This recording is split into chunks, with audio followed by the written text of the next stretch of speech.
Okay.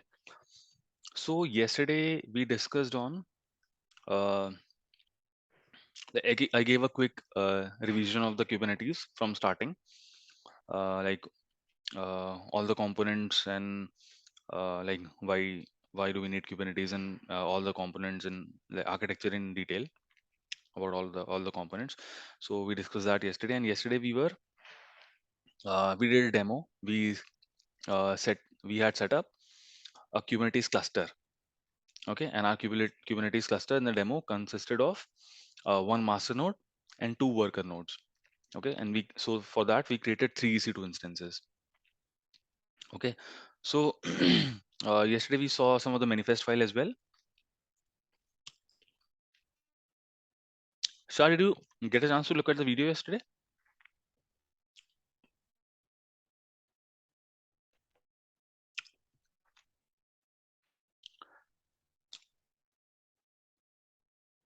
Oh, Shah disconnected, I guess. Prakash, can you hear me? Hello? Can you can hear me, Prakash, right? Yeah, everything okay? Okay, okay. Oh, I guess Shah got disconnected in Oh, between. sorry. Oh, sorry, I just got disconnected.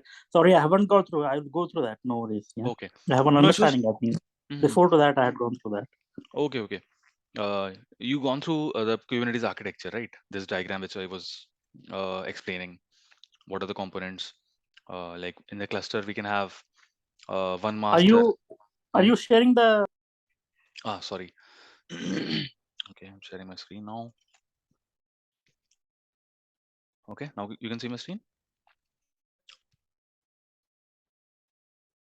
Can you see my screen now? Yeah, now I can see. Yeah. Okay.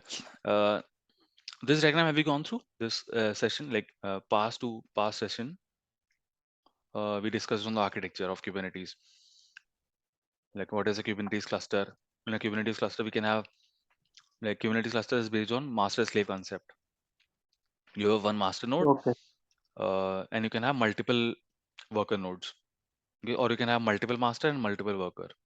Okay, and combination of master and worker node together is called a cluster. Okay, Oh, okay. and basic uh, these are the so a master will have some components, and this worker nodes will also have few components. So we discussed in detail what those components are. Okay, yesterday also I gave a quick revision of all the components and why do we need why what are these components doing. Okay, so Shah, you can go and rewatch the video because that session was important. Okay, last two sessions were important. It was basically Kubernetes. I already told you, like, it's a vast topic. It's a big topic, and it's like impossible to cover Kubernetes in like a basic DevOps course. Like Kubernetes can have its own course. It has its own certification. Okay, so but we are trying to cover most of whatever we can. At least by after this course, you will be comfortable in uh, looking forward for next course, like at some advanced topics you can easily understand. Okay, so most of the things we are going through in this. Okay, so yesterday we did a deployment. Okay, so let's and we did some demos as well. So let's do it again. Okay, anyways, for continuing further, we'll have to start up the nodes and everything, set up the cluster. So let's see it again. Okay, so it will be a quick recap for you as well. mm. Prakash, had any doubt from yesterday's session? No. Okay, okay. So yeah, I told you one more thing. So what we have in our organizations is we can have a master or multiple workers, or multiple masters and multiple workers. Okay, this way we can have in session in our working environments, in our offices, in our projects. Okay, but for demo purposes, what people do, they install everything in on one machine. Yeah. Okay, instead of running master and two different nodes, or one master and multiple, these nodes are nothing but these are separate EC2 instances. Okay, this is a separate EC2 instance, and n number of workers will be n number of EC2 instances. Okay, so Minikube, yeah, the one. yeah, so minikube, people use minikube. Okay, in what happens in Minikube? In Minikube, everything is set up in one. Okay, in one node, everything is set up. Okay, these Minikube is we use only for demos. Okay, only for demos and only for training, or even if you want to do some POCs, and if you want to get rid of, like, because managing multiple nodes is difficult, right? Managing multiple EC2 instances, their IPs and everything is difficult. So just for demos, and where we don't care about uh, uh, where we care only about the demo and seeing the things work, we can use Minikube. But in production and various environments, you will see this kind of setup. You will have a master node, and you will have multiple worker nodes. Okay, so we are going through this only. Okay, Minikube also I'll give you the step, but that is very straightforward. Okay, whatever the commands we are using here, exactly same commands will be used in Minikube as well. Same manifest file, same everything will be done there. Okay, everything will be everything will be exactly the same. Okay, the difference will be there'll be only one EC2 instance. That is it. Okay, Mhm. but we are So doing Minikube a third party or is it still part of this Kubernetes? it's a installation. Okay, Minikube is a software, you can say. Okay, Mm-hmm. it's from Kubernetes only. Ah, It's okay. from Kubernetes only. Uh, Yeah. okay, so let me log into my AWS account.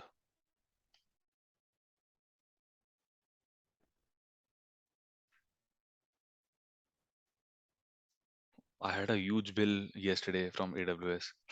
Like from last 3 months, I was not paying anything, and they suspended my account. I got it renewed yesterday. Okay, so let's go through the steps. So I'll forward you this file. This was a file which I was compiling, which has all the basic Kubernetes related things. So how to set up your Kubernetes cluster, one master and two worker nodes. You have to follow this installation page. Okay, so let's follow the steps.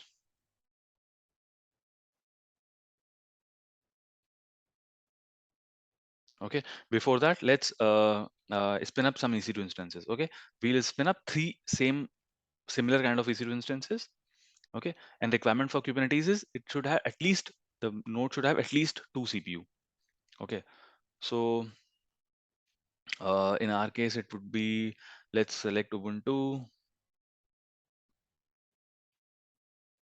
You can go with any free 2204. So yesterday we were doing on 1804. Okay, so let's continue with that only.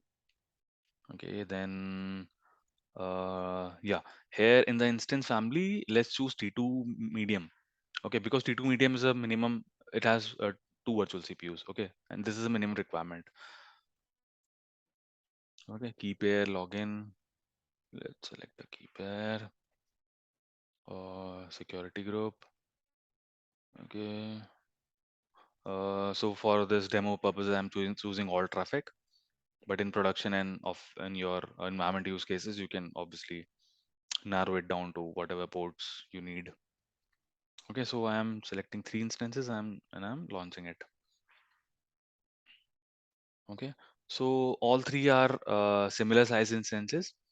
For demo, what you can do is you can use one T2 medium and two T2 micro. That also you can do. So master will be on T2 medium and nodes and your worker nodes will be on T2 micro. You can do that. Or for simplicity purpose, I have chosen three instances of the same size, T2 medium. Okay. So out of these, one would be my master and other two would be my worker nodes. Okay. So let's call this random one as master. Okay. And let's call this as uh, node 1. Okay, and let's call this as node 2. Okay, let's keep on logging. Let's start logging into these. Okay, let me close the ones which I started yesterday.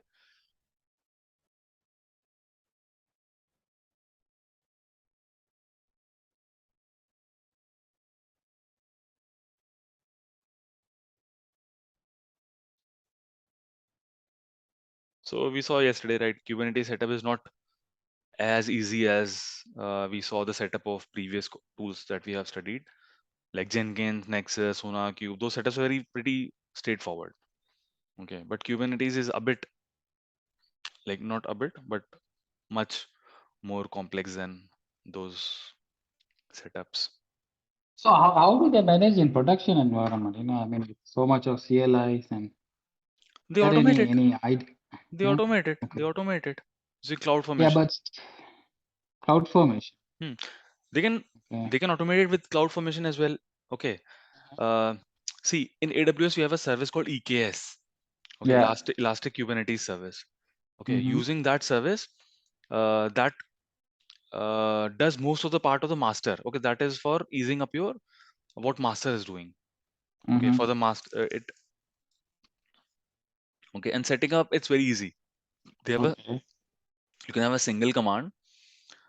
Using that, you can. So there are many tools available in the market that helps you to set up everything. Okay, there is something called EKS CTL. Okay, there is called COPS. Using COPS, they set up. Okay. Mm-hmm. There are multiple things. Okay, using EKS also. EKS, I told you, right? What is EKS? So using EKS, we have a separate command. Okay, that command can set up your nodes and everything. There you can specify. Okay, a master node will be like this master node will be AWS managed. Okay, this master, like, we have a setup, right? Cluster consists of master and worker nodes. Okay, if you are using EKS, your master will be managed by AWS. Okay, Okay. and your nodes will be yours. Okay, and in the command you can specify, okay, this will be your master. Master, anyways, AWS is managing. You can specify, okay, you want 3 nodes or 5 nodes or 6 nodes or 7 nodes, whatever whatever your nodes you specify, you can specify there, and as those many number of uh, EC2 instances will get created. Okay, and Mm-hmm. everything will be set up by default. Okay. Okay, so that is more of abstract way. But yeah, what we are doing is that will be doing in the background. Okay, but we are doing everything from scratch. Mm-hmm. Okay, Kubernetes, it's very vast. Okay, Kubernetes is very vast. There are so many ways and so many tools. uh, Even for Kubernetes networking, okay, there are many tools available in the market. So yesterday we saw one other Mm-hmm. tool called Weaveworks. From Weaveworks we saw another tool. This was it, from Weaveworks daemon set KTS. Mm-hmm. So this was it. So there's a tool called Calico. There is Flannel. Okay, there are multiple tools. So Kubernetes, like, the more you study, the more it expands. Mm-hmm. Okay, that's what about Kubernetes is. Okay. But yeah, apart from the installation, after installation is done, the concepts will be common. Whatever concepts you are studying about the pods, like, most of the objects, we'll be studying replication set, replication controller, volume, load balancers, node port, and XYZ. Many concepts we'll be studying. So all these concepts will apply to everything. Okay, but installation will be different for everything. Okay, so when you are setting up a cluster, the way you set up your cluster will be different from different on different products. But after you have set up your cluster, when you are creating your pods, your manifest files, and all the objects, etc., after that everything is same. Okay, so this is my master. Let me change its font a bit.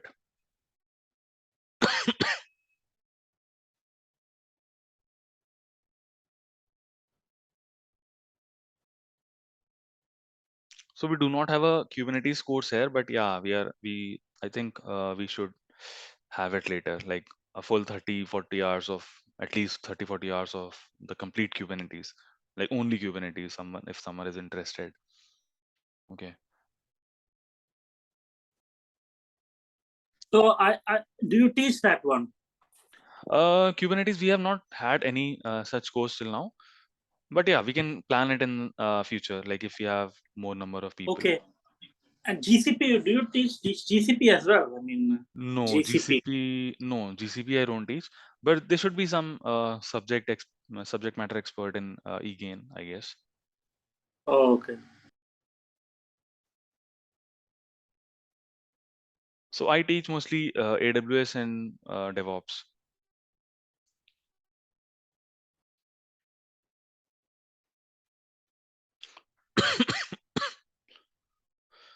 So let's connect to my node 1.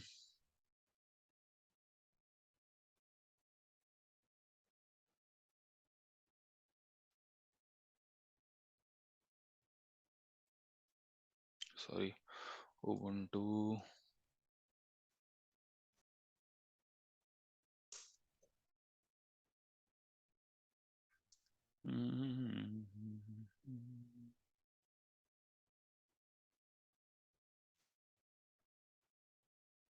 DevOps is like the more you do hands-on, the more errors you get, and the more your learning will be. It's very DevOps is like that only.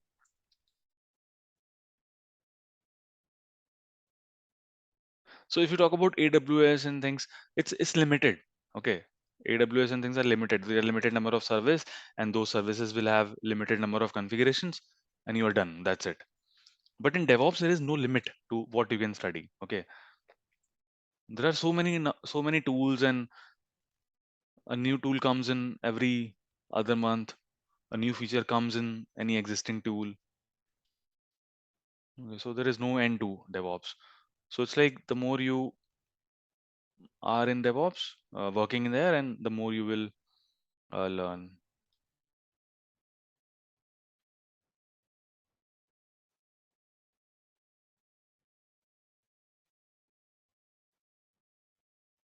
Okay, so this is my node 3, sorry, node 2.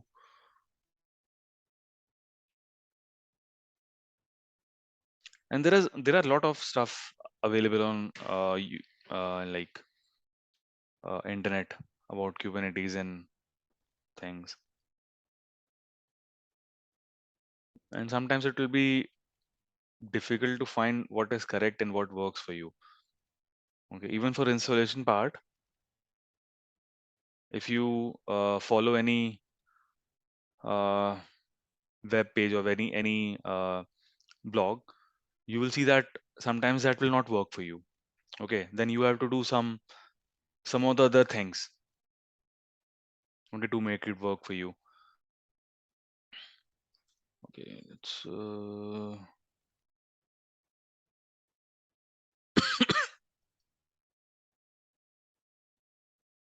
okay. So we have logged into all our nodes. So this white one is our master, and two black ones are our worker nodes.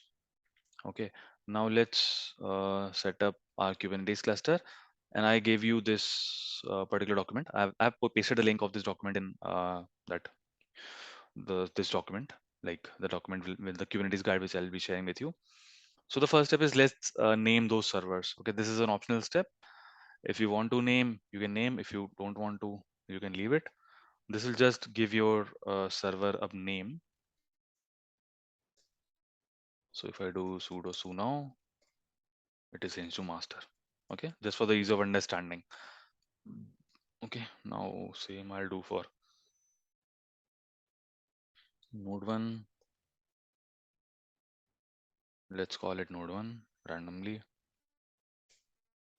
Now if I do sudo su, the name is changed. I'll do the same for this. I'll call it node 2. Okay. Okay, my now the namings are correct. So this is my node 2, this is my node 1, and this is my master. Okay. Now let's start. Let's start. So there were some of the steps that you have to follow on all the nodes. Like if I say all the nodes, it means including master. Okay. So Docker is a prerequisite, as we know, because as I showed you in the architecture of Kubernetes here, that you have a container engine. Okay, in your work in here you have a container engine. Okay, and container engine is nothing but Docker. Okay, Docker we know already know, right? Docker is a container engine because Kubernetes is nothing. It is managing your containers, correct? And to manage containers, you might have to create containers as well. Then you will need someone to create container, right? So who will do it for you? It will be Docker. So installing Docker is a prerequisite of, like, it's a step of doing, like, installing Kubernetes cluster. Okay, so This is about adding the keys. So whatever commands we are running, we'll run it on all the nodes, like master as well as on the worker nodes. Okay, so this step is done. Then adding a Docker repository. Let's copy it.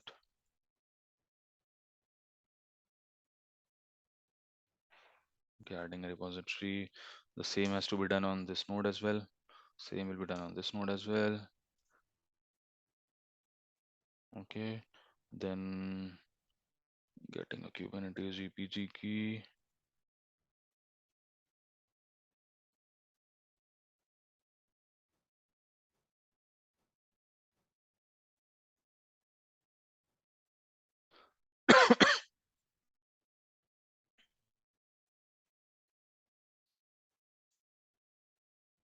So now adding a Kubernetes repository as well. So see, I'm doing all these steps in all the nodes. Okay, these steps have to be done everywhere. Okay, now, oh, now let's update. Sudo apt get update. This has to be run here, as well as here, as well as here. Okay, package updated. Now let's install. Okay, so this step will install Docker, Kubelet, kubeadm, and kubectl. Okay, and I told you what is kubectl. Kubectl is an interface which is where you fire your commands. Okay, whatever commands you are going to fire, all these that will fire using kubectl. This is a tool. Using this you will fire. So Docker we already know. What is Docker? Container engine. Kubelet we already know. Kubelet is a part in your worker node. Okay, which is responsible for creation of uh, which is responsible for managing of pods. Okay, so let's install everything.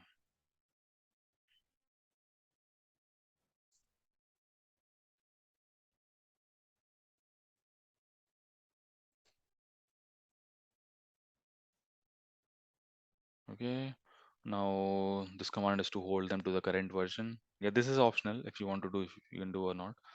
So let's do it.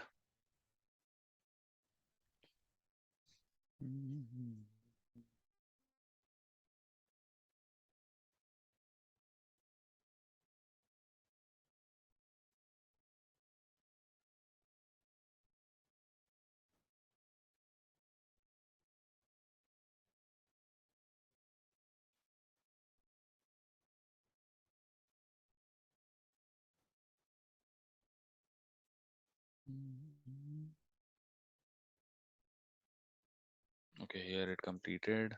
Here it completed, but here it's still running.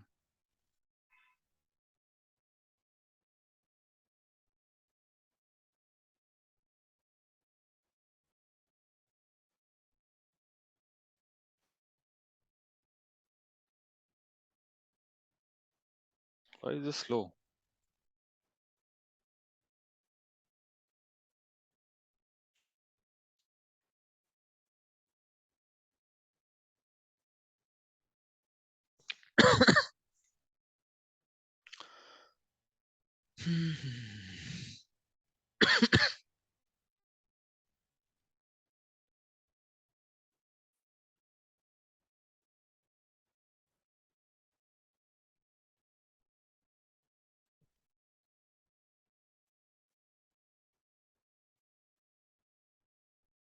Hmm, it's abnormally slow. Okay, then let's copy another command and run on. Hmm, let's run it here, here as well. Okay.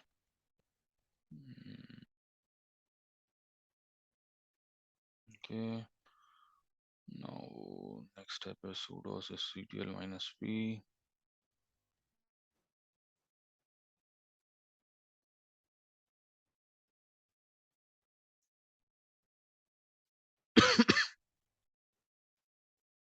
Hmm. Now this step you have to do explicitly on master. Okay. This step does need not to be done on the worker node because this is initializing the cluster. Okay, so I'll fire this command only on my master node.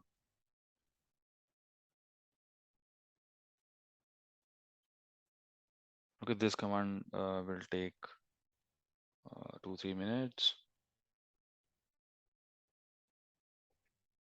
Okay, till then for Shah, I'm giving you just quick revision of this Kubernetes architecture with what we discussed. Okay, because things would get confusing if you uh, Yeah, okay, okay. thanks. So this so we have in Kubernetes, I told you we have master and worker concept. Okay, we have a master and we have multiple worker nodes. Okay, so the commands, whatever we are firing, uh, so what kind of commands we'll fire? Like creation of pods, creation of container, creation of load balancer, increasing the number of pods, like all these commands, whatever commands you are firing, the user will fire using the kubectl. Okay, there is a component on the master node, and the user will obviously interact with the master node only, right? It will not interact with the node, it will not interact with the worker node. So whatever instructions user has to give, user will give to the master node. And what is the component responsible for it?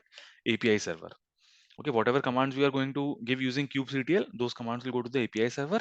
And API server, I told you, it's like a heart of your Kubernetes cluster. All the communications throughout the cluster are happening using API server.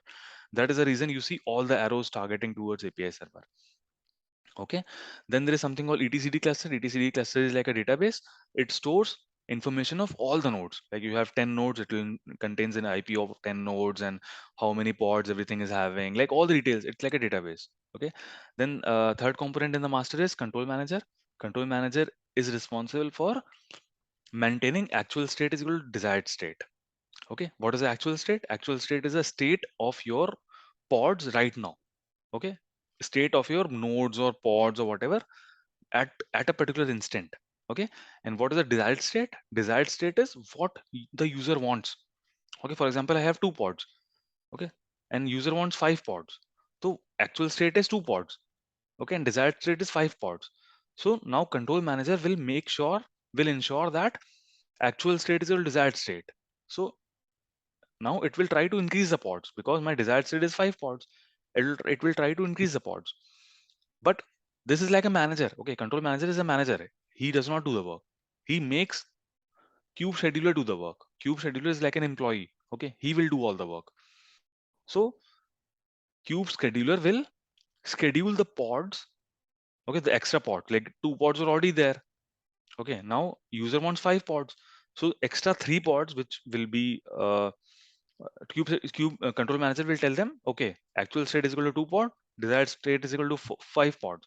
So please ensure that actual state is desired state.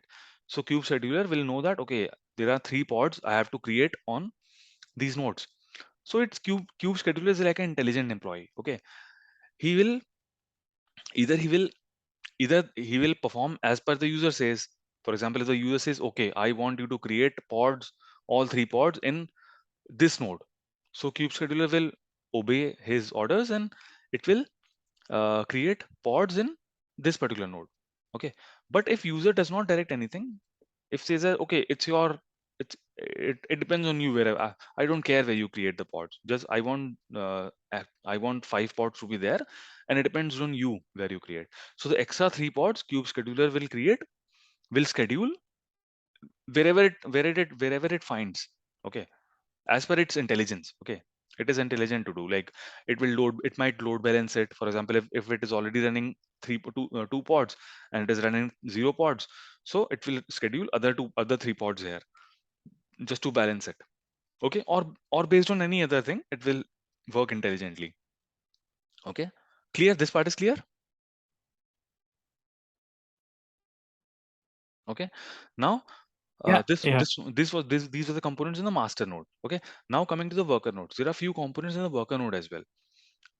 What do we have in worker node? Most important component in worker node is pod, because pod is a basic unit, right? Whatever your applications are running, those are running in the whatever containers are running, they are running inside the pod. I told you, right? Pod is like a wrapper.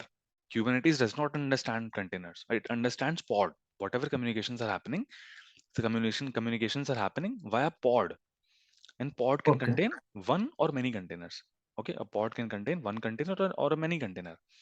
So container engine we already know, like it can be Docker, Container D, Rocket, or any other container engine. That container engine is responsible for creation of containers inside those pods. Okay, then there is something called kubelet. Okay, kubelet is responsible for managing your pods. Okay, managing your pods is in creation of pods. Okay, all these things. Okay, kubelet is responsible for, because kube scheduler will just schedule your pods. Okay, it will just schedule your pods to any of the worker, but actual creation of the pod kubelet will do. Okay, so kubelet will create the pod wherever kube scheduler is asking it to. So but all the communications are happening via API server only. Okay, so API server will interact with etcd, API server will interact with control manager, control manager will interact with kube scheduler, but kube scheduler will again interact with kubelet via API server only. So API server is like a heart, that's why I said. Okay, and yeah, we were on worker nodes. So kubelet is responsible for creation and management of pods, and then we have a component called kube proxy. Kube proxy is responsible for managing the networking. Okay, kube proxy manages the networking of the pod, because every pod will have a IP. Okay, because so every pod has a IP. We'll understand more on that. So your node is like node is an EC2 instance. Correct, your node is an EC2 instance. So uh, your node has an IP, but a node can have many pods. Correct, node can have thousands of pods. So how will the external person, like from the Chrome or any external person, how will he interact anything in the how will he interact with application running inside a container which is situated in any of the pod? So he will have to use the IP of that pod. Correct, so all the IP management is done by kube proxy. Okay, clear? So i Okay. i told you in short. So Okay, what is the architecture is. what is the worker objective of the worker function? So worker are actually the nodes. Okay, where your pods are there, where your pods are scheduled. So the commands etc. You are firing via on you are firing on the master node. The user is interacting with the master node via kubectl tool. Okay, you are firing the commands, and you can write a code. Okay, that code is called manifest file. We saw that yesterday. Okay, we'll create today as well many manifest files. Okay, you can create a file.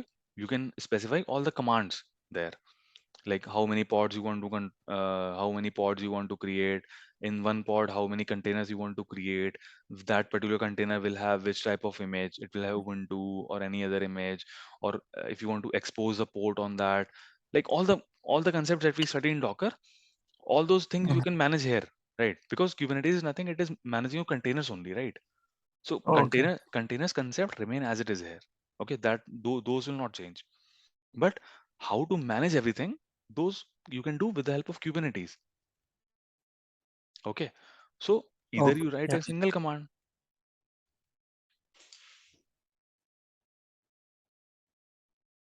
either you write a single command, or you can create a Yeah. manifest file. Okay, so whatever commands you're hitting, your commands will be triggered on master server. Now it's master server's responsibility to create pods where. Okay, master server, that it is kube scheduler's responsibility to create pods on which worker node, because ultimately pods will be created on a worker node only. Okay, in our case, like in our case where we are using a Kubernetes in our cluster.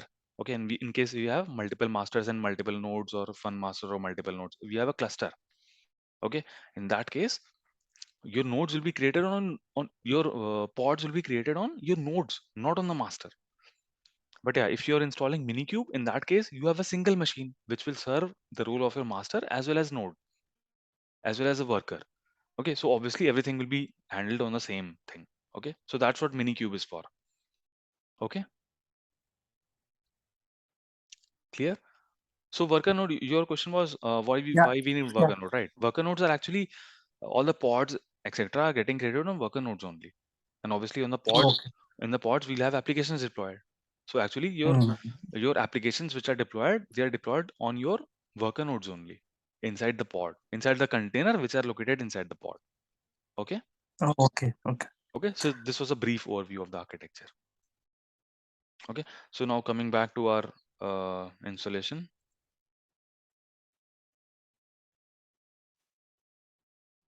Okay, so yeah, so right now till now what we did a initialize of Kubernetes cluster. So it was initialized, we initialized the cluster.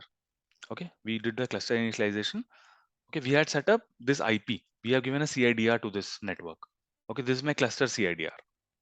Okay, this is my cluster CIDR 10.244.0.0, and whatever IPs will be allocated to all the no all the pods etc will be allocated from this CIDR only. Okay, you can give whatever you want. Okay, you can give here whatever you want. So yeah, so see, so if I when I did uh, when I initialized the cluster, I did that only on the master node. Okay, see, this command had to be fired only on the master node. Okay, and on the master node, what are the components we have? We have a control manager, etcd, API server, kube scheduler. So this means all these components got initialized. Okay, all these components got initialized, and together all these components are called control plane. Okay, master is also called control plane because from here only you are controlling everything. Correct, from the master only you are controlling everything. So master is called control plane. Okay, so you can see in the logs as well. If I show you the logs in the master, you see your Kubernetes control plane has initialized successfully. That means your master is ready. Okay, to start using a cluster. Now what does it say? It says that to start using a cluster, you need to run the following as a regular user. Okay, now let's use these commands.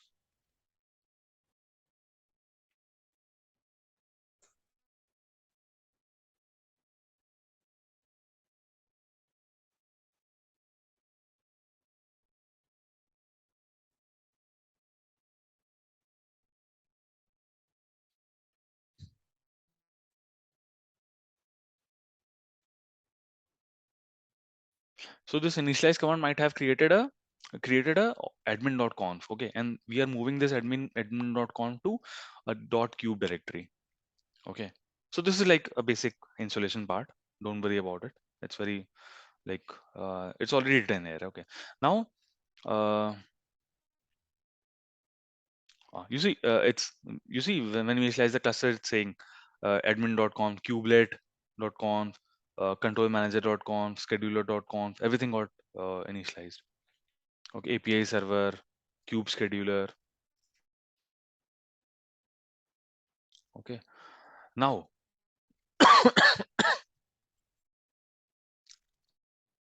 now coming to our next step, document. Yeah, set up local kube config. We have already done this. Okay, now coming to the network part. Okay, now there are many things, many tools available in the market which will help you in the networking part. Okay, so there is uh, the concept of CNI, network overlay, that is a bit that will you will understand if you go into more detail. But to help with the networking part, you will have to use any of these XML products. Okay, okay. Again, let's see. So let's come to some of the commands. Okay, how do we know that how many? So right now I have set up my Kubernetes cluster. Okay, one master and two nodes, but I have not connected my workers with my master. Okay, I have not connected my workers with my master. So what will I do? I'll Let's see how many nodes are there. Okay, so the command is kubectl, because I told you, right, whatever commands we are hitting, we will be using kubectl. Kubectl is a tool using which we can fire our commands.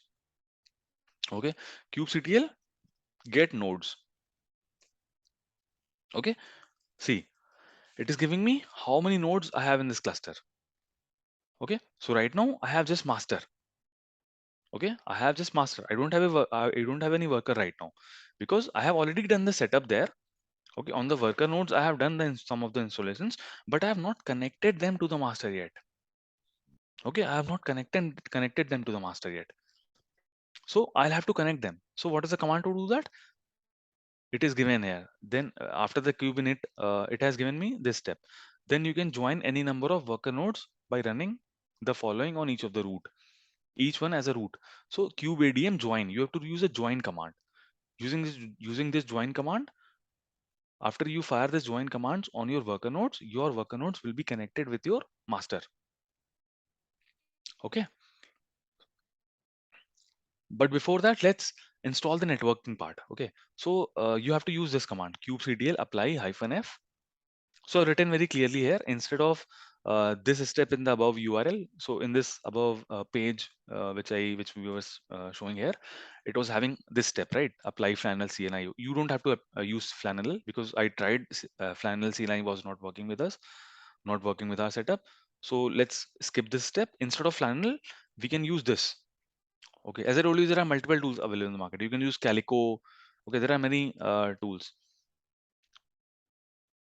So these are some advanced concepts. Okay, networking is somewhat advanced.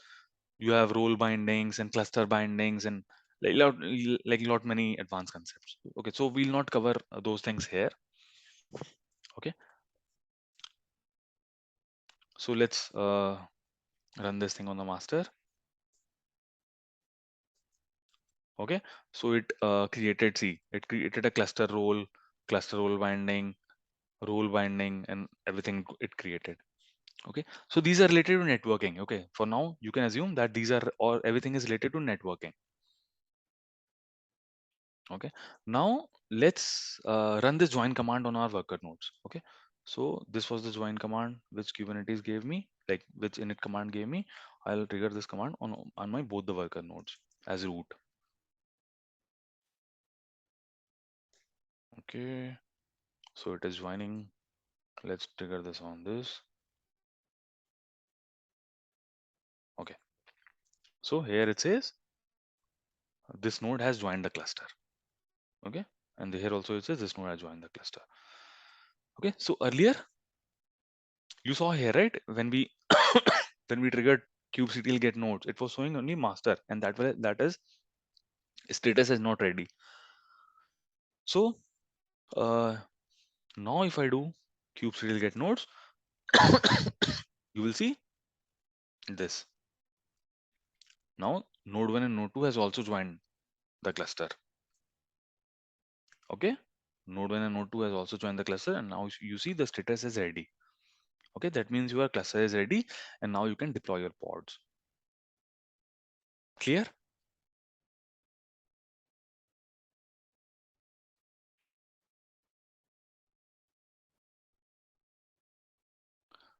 So what is the command to check the pods?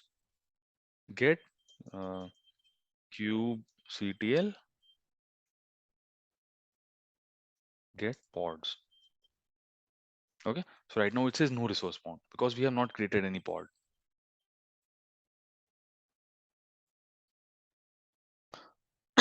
Just a second, guys.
Yeah.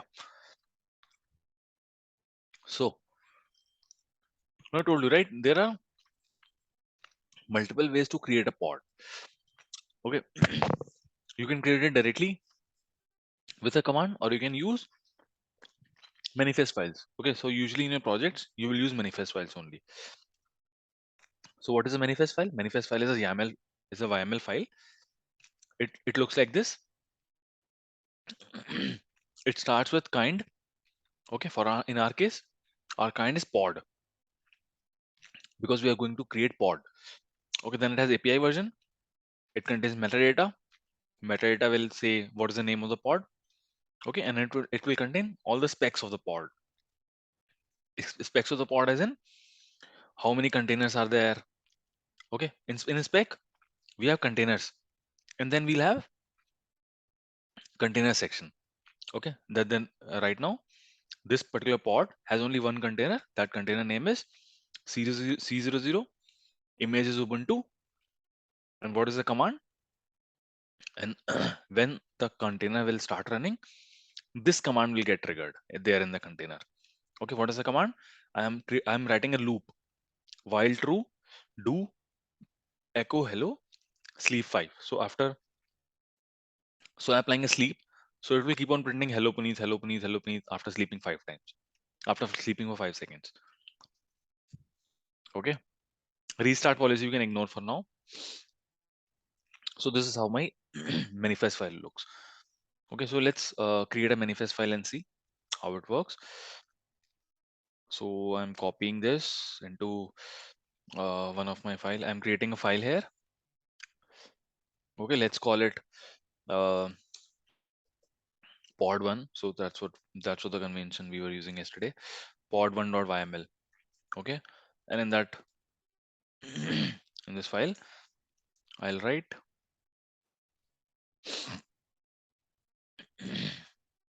oh, this is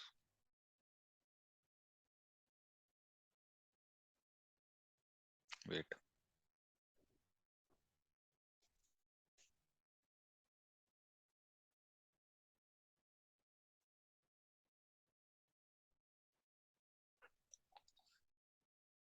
Look at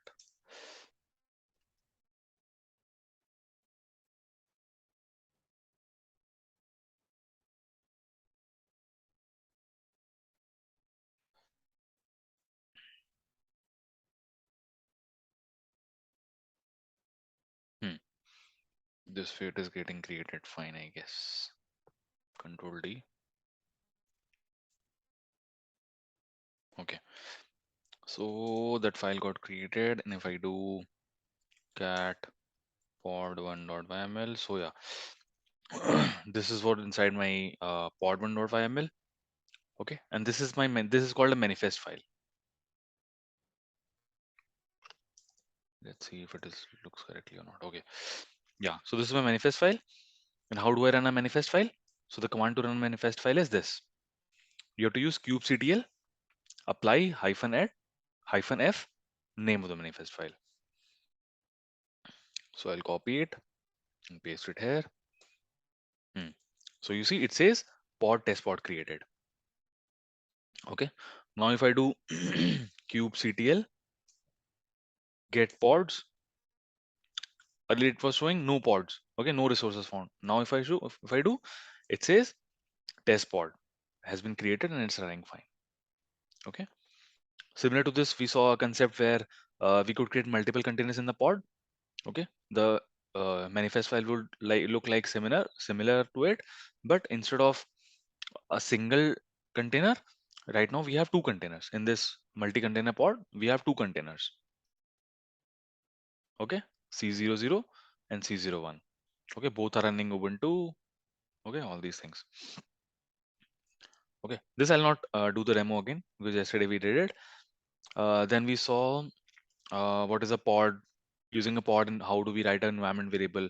So environment variable is nothing but like inside the containers we would write the same thing in parallel to name, image and command. We'll have an environment section, env. Okay, in this environment we can create key value pairs. That my name is name of the environment variable is my name and its value is Puneet. Okay, so when my this particular container C00 is running, so if I go and log in into the container, I'll see that and after logging into the container, if I do echo my name, it will show Puneet. Okay, this is like an environment variable I have created inside the container. Okay, then we did this also. We exposed the port. Okay, we exposed a port also. So the command was like similar name and which image I'm going to use, and there was a port. Okay, inside the port, then we have a container port, and which port do you want to expose? Okay, then we saw the concept of labels. Okay, why are labels important? Labels are important because I gave you a scenario where, let's say, you have where you have thousands of pod running in your EC2 instances in your node. Okay, you have 1,000 pods running in your node. Out of that, 500 pods belong to project A.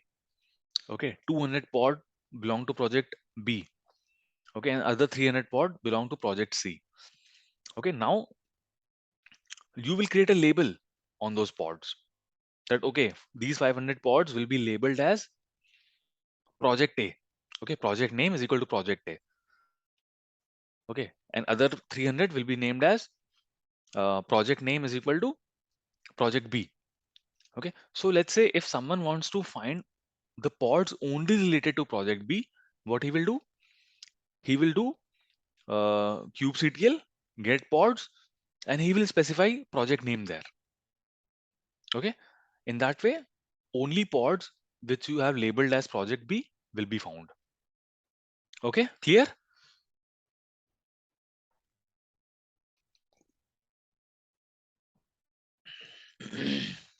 Are you there, Prakash Shah? Yeah, yeah.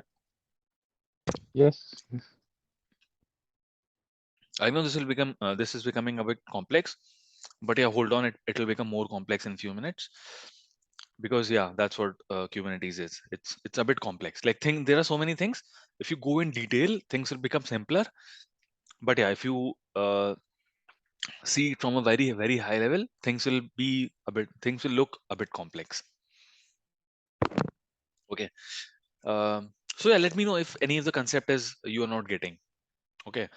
Don't worry about the code and everything that those labels and things I'm already putting.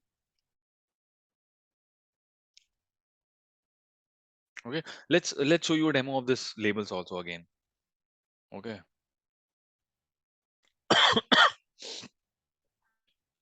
So this was one of the this is one of the manifest file which we created yesterday.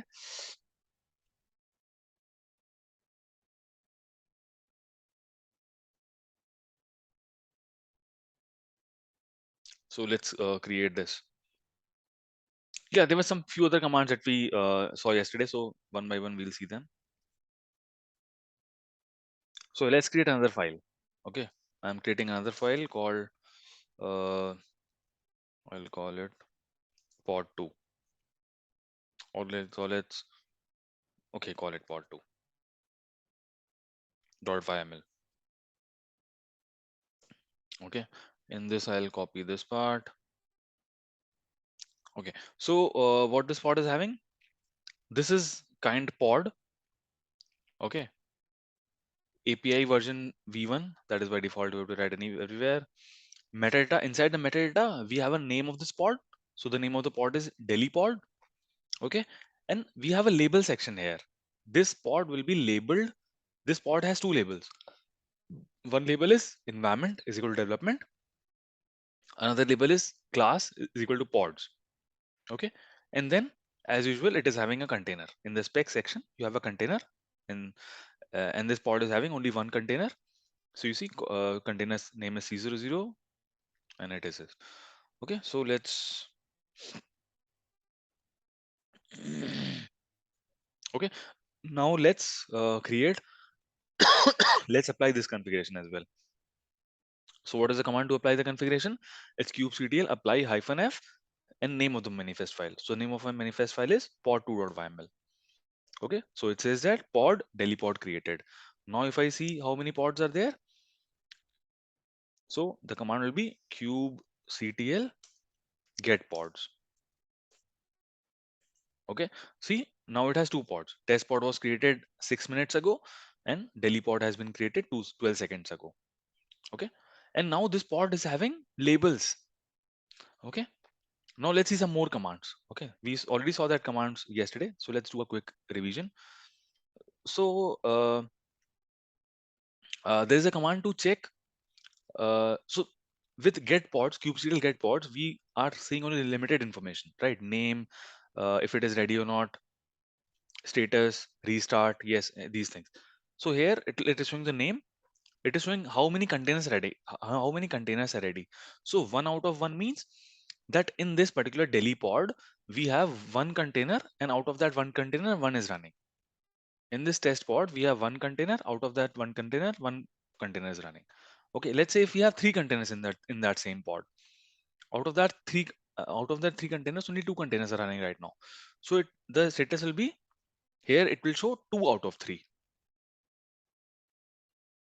Okay, so uh, yeah. So I was telling that this kubectl get pods command gives you a limited information. So to get a bit more information, so what is the command you use? -o wide.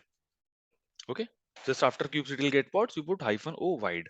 So this will give you some more information. For example, in which node your pod has been created. Okay, so your test pod got created in node 2, and your Delhi pod got created in node 1. And I, as a user, I did not specify like, okay, this pod has to be created where. I did not specify.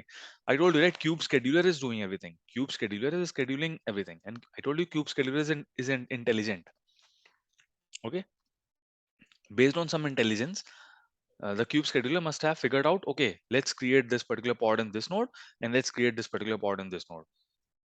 Okay, and you can see IP of that pod. So we saw that, right? Every pod will get an IP.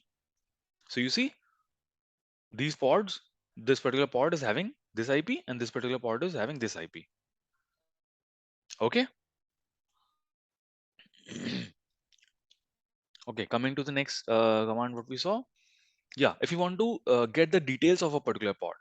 Okay, so the command is kubectl describe pod name of the pod. Okay, so if you want to go much more detail inside into the pod.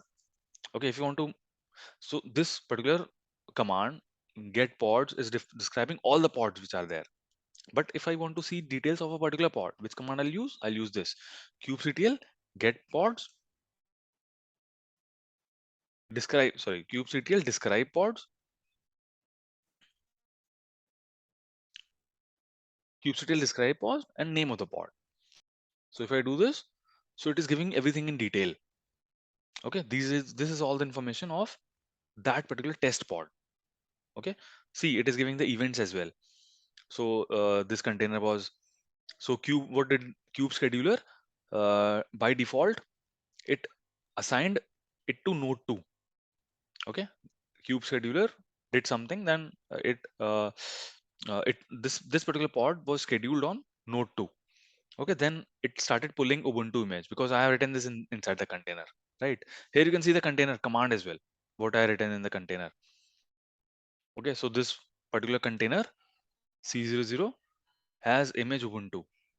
Okay, the command and everything it's giving. The command, with what command is running, it is running a loop. Okay, these all things you can see. Here you can see all the events. First it scheduled, first it scheduled the pod to node 2, then it started pulling Ubuntu image, then it successfully pulled the image, then it created the container, then it started the container. Okay, so this was the command. Describe pods was the command to get more insight into the pod. Okay, then there was a command to uh, check the logs of a particular container. So right now in my pod, in my test pod, let's say there is a container running called C00. You see, there is a container which is called name of the container is C00. Okay, so now if I want to check the logs inside the container, what is the command to check the logs?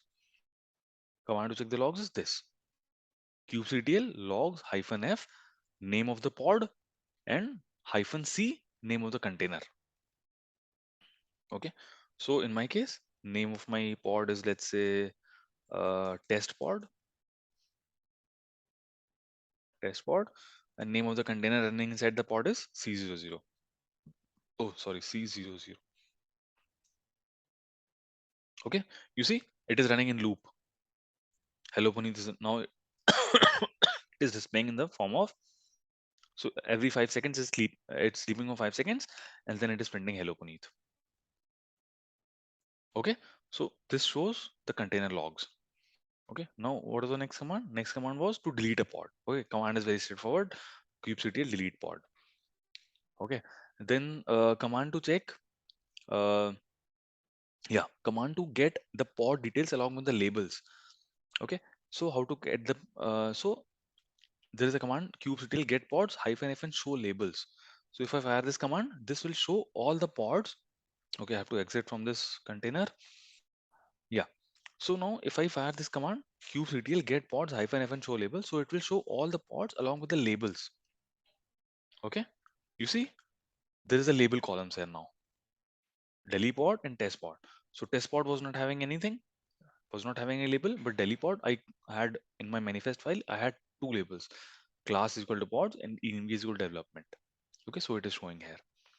Okay, the next command was how to create a label for the pod. So I told you, right, we can do it with multiple things. Either you do it via manifest file, what we did for Delhi pod. In the manifest file we created a label, or you can do it with a command line.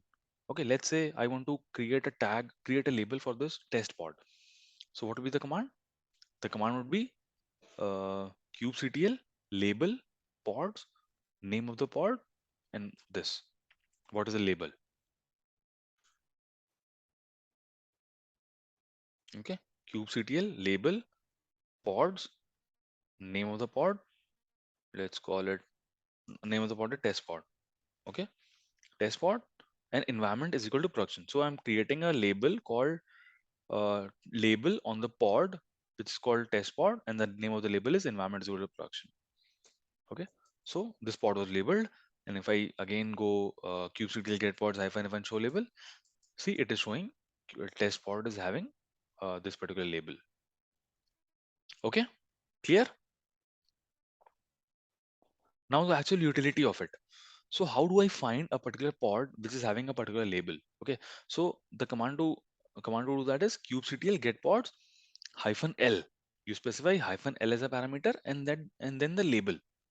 Okay, so if I do kubectl get pods hyphen L env is equal to development, so it will list me only the pods where environment is equal to development. Okay, so see, it is listing me only only Delhi pod. Okay, because Delhi pod was the only pod which was having environment is equal to development label. Okay, it did not list me test pod because test pod is having a label called environment is equal to production. Okay, clear? Now how to go inside the pod? Okay, command to go inside the pod was this: kubectl exec hyphen it name of the pod hyphen bin bash. Okay, so this will take me inside the pod. Okay, let's see what is inside the pod. So let's go inside our Delhi pod. So see, I'm inside my Delhi pod. Do you see the difference? Here it was root master, and after I fired this command, it changed to root Delhi pod. Okay, clear? Yes, yes.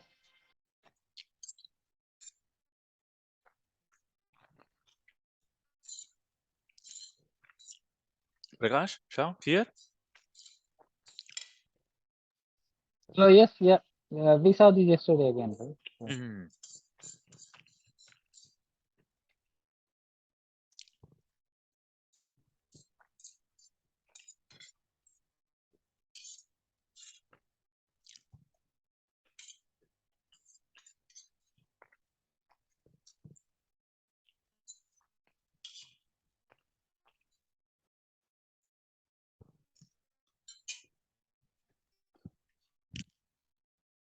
Mm.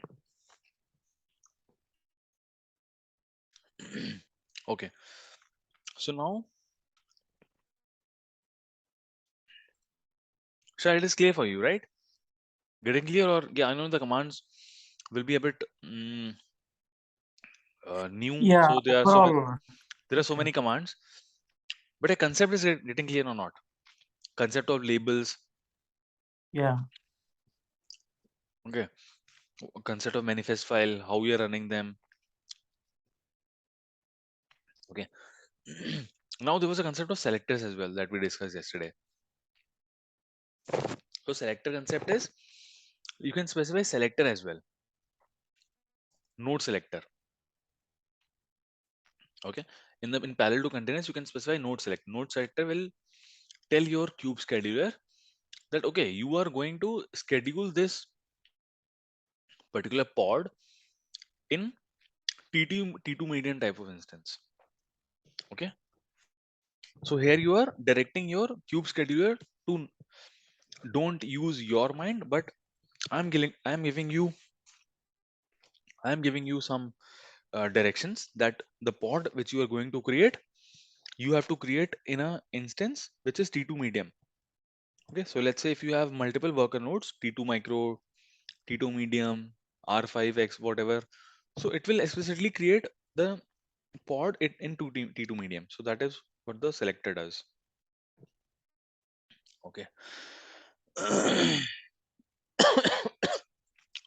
Right. So let's come to the new concepts.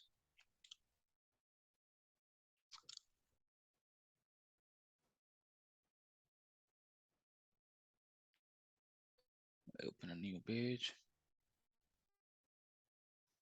Okay. Now, now let's discuss some of the concepts of scaling and replication. Okay. What is scaling and what is replication?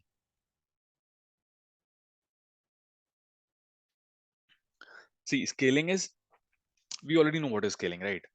If you have 3 pods running and the load increases, we can make it 5 pod. Okay.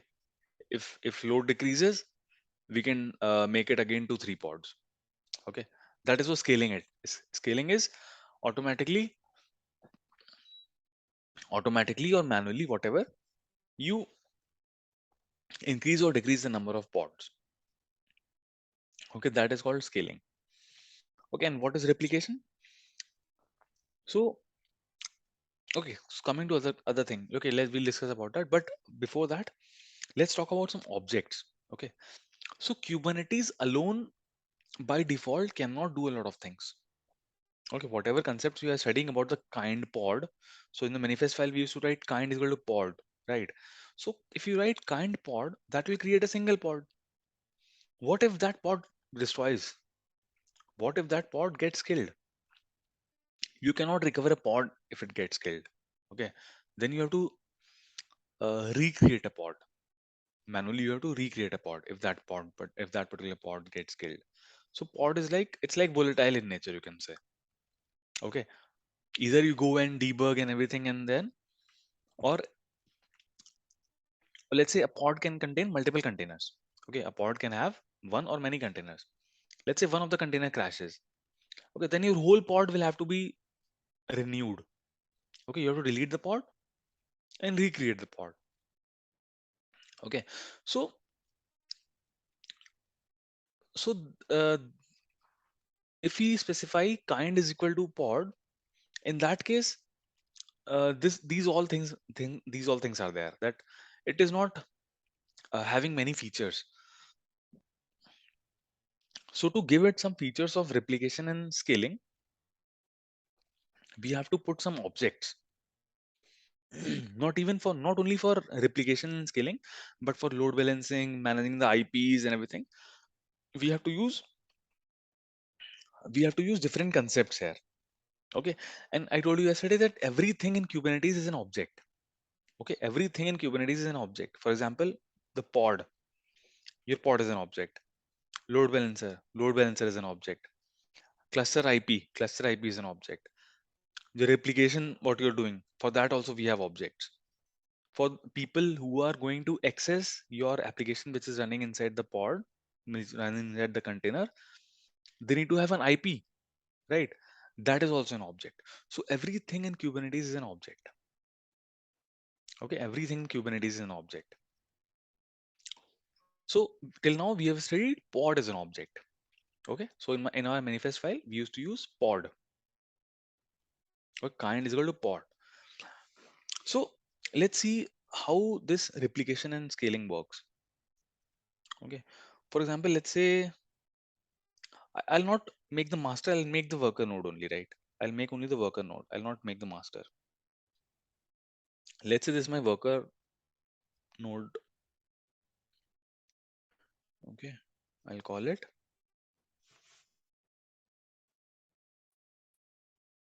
worker one. Okay, this is my EC2 instance only. Okay, worker node one.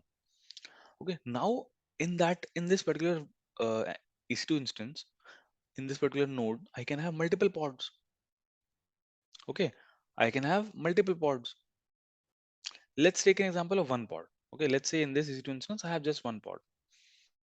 I have created this pod using kind pod. Okay, this is a pod, normal pod.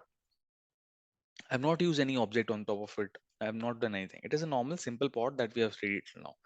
Now, if this pod crashes, if this pod crashes, what happens? It's gone. What do you have to do manually? You will have to manually go and create a pod. In place of that, you will have to manually. So how do we are creating pod? We are just playing that manifest file. Correct? We are just using this command. Correct? kubectl apply -f name of the manifest file. This command. Using this command, we are creating the pods or whatever is there in the manifest file. We are that is getting applied. So when a pod gets deleted or crashed, you will have to run this command again. Again, if it crashes, you have to again run this command again. So just to make things easier, we have a concept of replication controller. Okay, there is a thing called replication controller. Replication controller is also an object. Okay, as I told you, whatever we are discussing here, everything is an object. So replication controller is an object. So now what in replication controller, what happens? You can define that how many replicas of the pod you want to create. Okay, in your in your this particular file only, in your uh, in your manifest file only, here you have specified kind pod.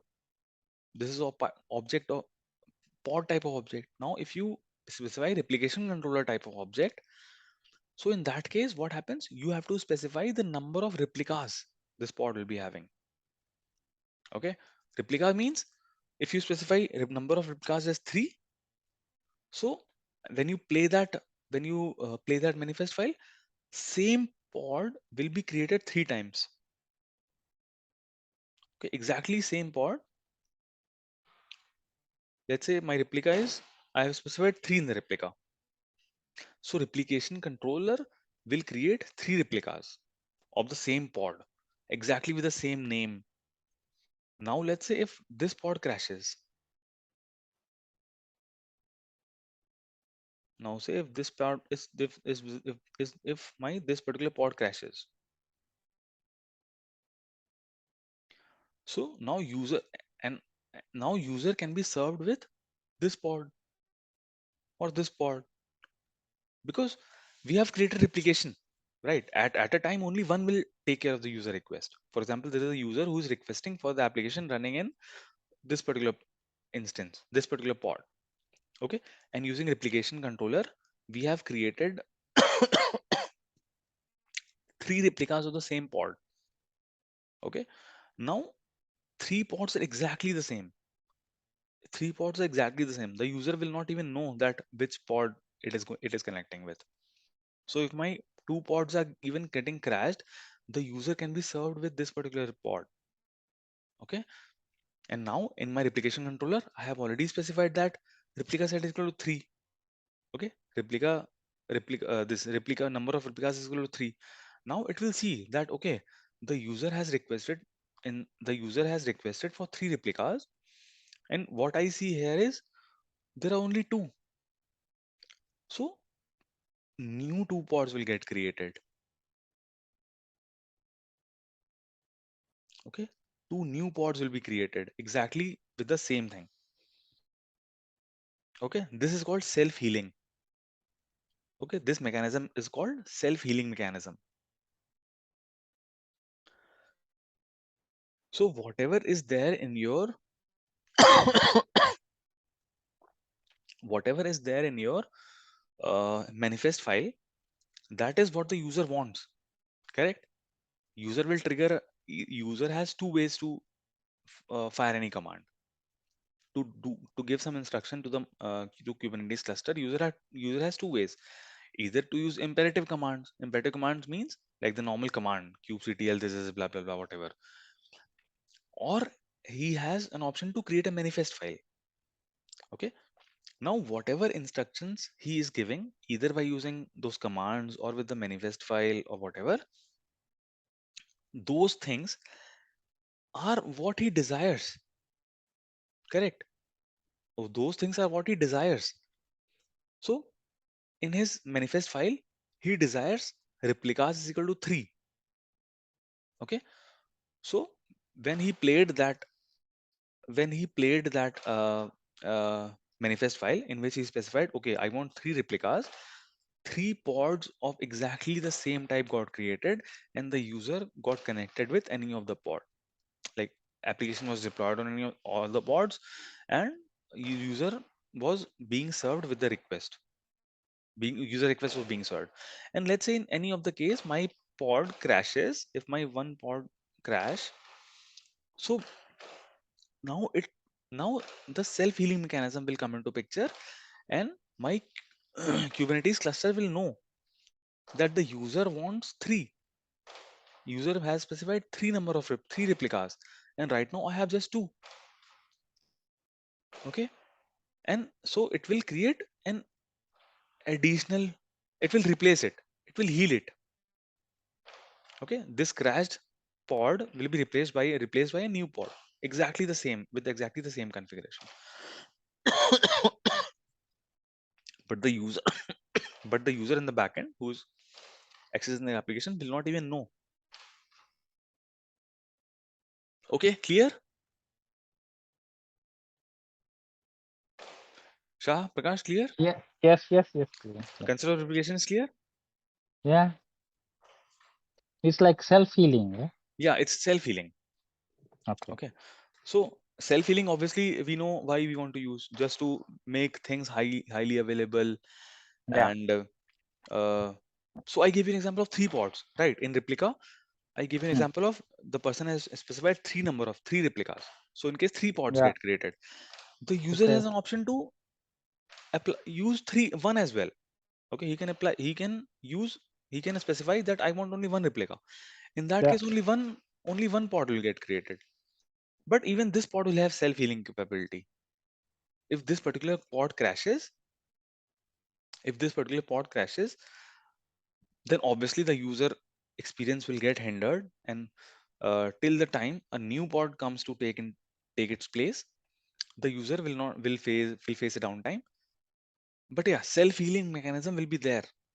Automatically, a new pod will get created for sure, even if this pod crashes. Okay, even if this crashes, a new pod will come into picture.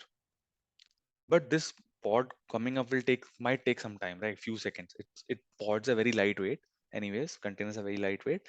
But even then, it might take few microseconds, few milliseconds, or whatever. For that particular time, your user experience will get hindered.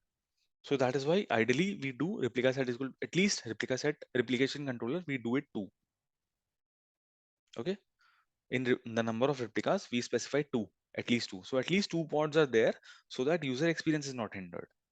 If one of the pod crashes, the user request will be served from this particular pod until the time the auto healing mechanism will come into picture and this pod will be healed. So again, there will be 2 pods running at the same time. Okay, clear? So Yes. this was a concept of replication controller. Okay, Yes. but replication controller was in old version. Okay, in version 1. Okay, so there is some advanced concept of uh, replication controller that is called replica set. Okay, so mostly we use replica set only. Replication controller we are not using nowadays. We use replica set only.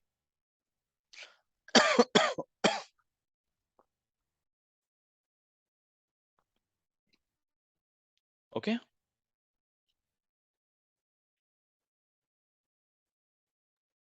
Yeah. So you can uh, see now in this pod also we'll have multiple containers.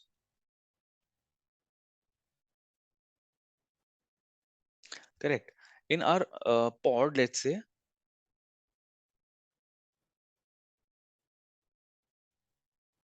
okay, let's come to that concept later. Okay, we are talking the basics.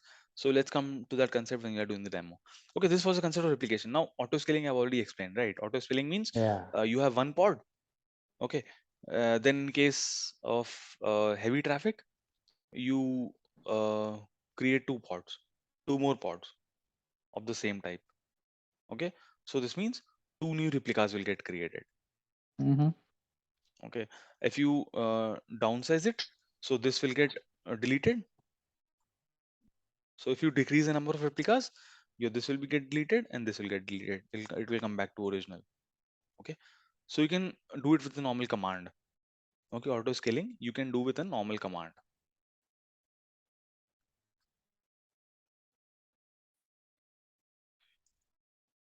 Okay. So uh, uh let's see an example of a manifest file. Let's run it. Let's run a manifest file. Then it will be more visible. Uh,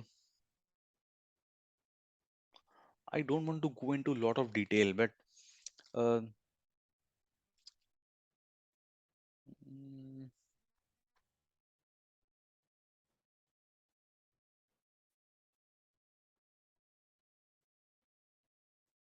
just a second.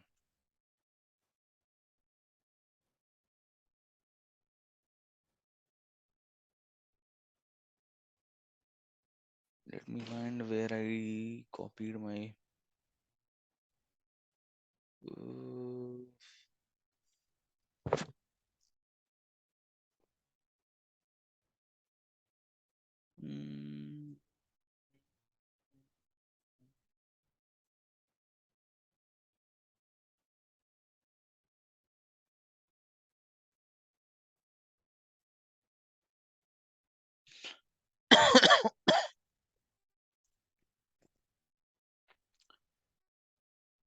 mm, where did I store it? Where did I store it?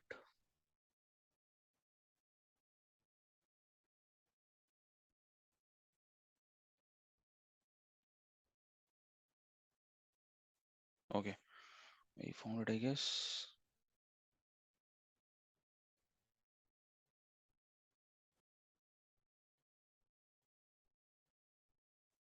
Mhm.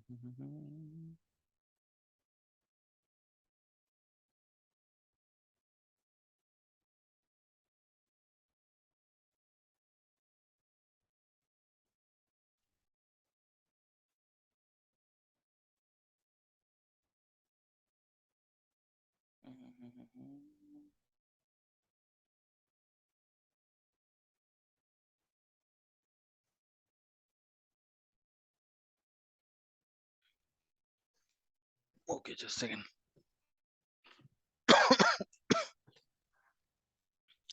Let me copy this to my notepad plus plus.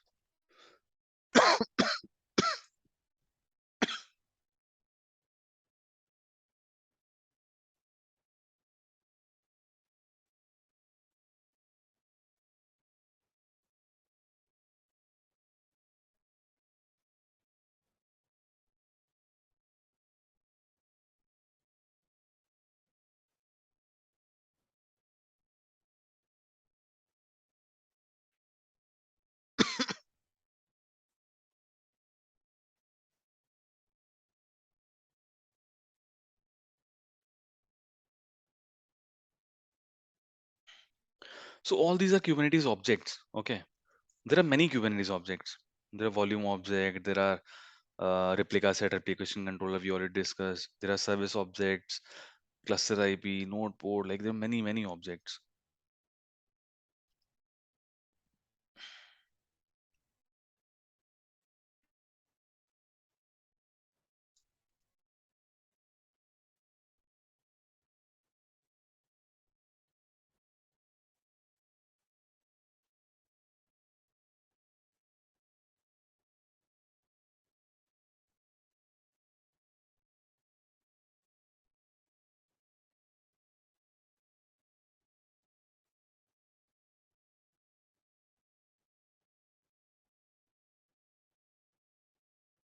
Okay, so where was I?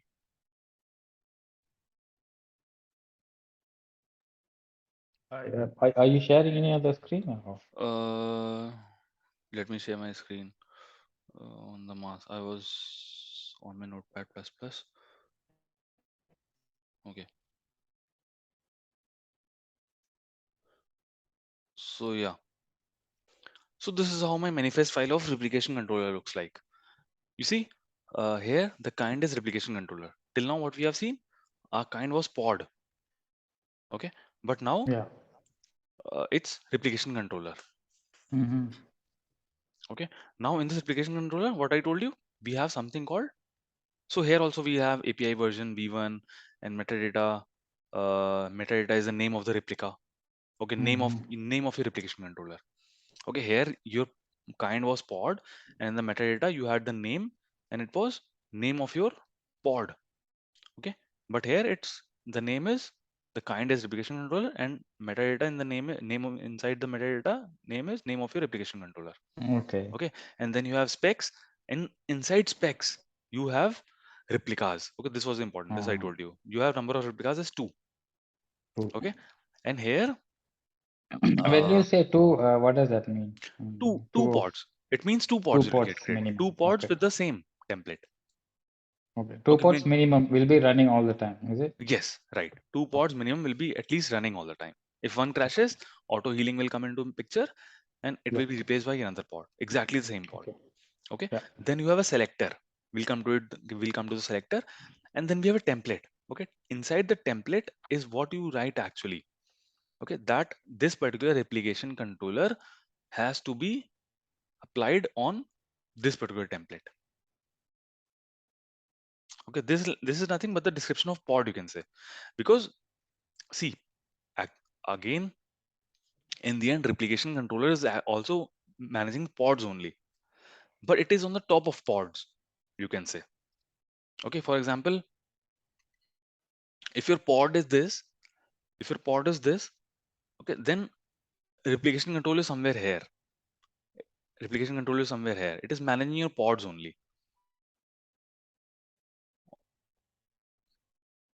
Okay. So in pods, you have a single pod or a single entity. But with replication controller also, in replication controller also, you have to specify the pods information as well. Like what is there in the pods. So that's what we have here. We are creating one replication controller. Okay. The name of the replication controller is my replica.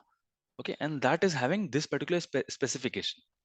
Okay, Mm. and in the selector we specify this replication controller has to be applied where. Okay, has to be applied where. So see, selector, in selector we have written my name dev. Okay, then we have a template section. Template section describes about the pod. Okay, it has metadata. See, metadata, it says name test pod 6. Okay, now in the label we have my name is equal to dev. Now this selector will match. Okay, this selector will match with it, that okay, this particular replication controller will apply to only that pods which is having my name is equal to dev.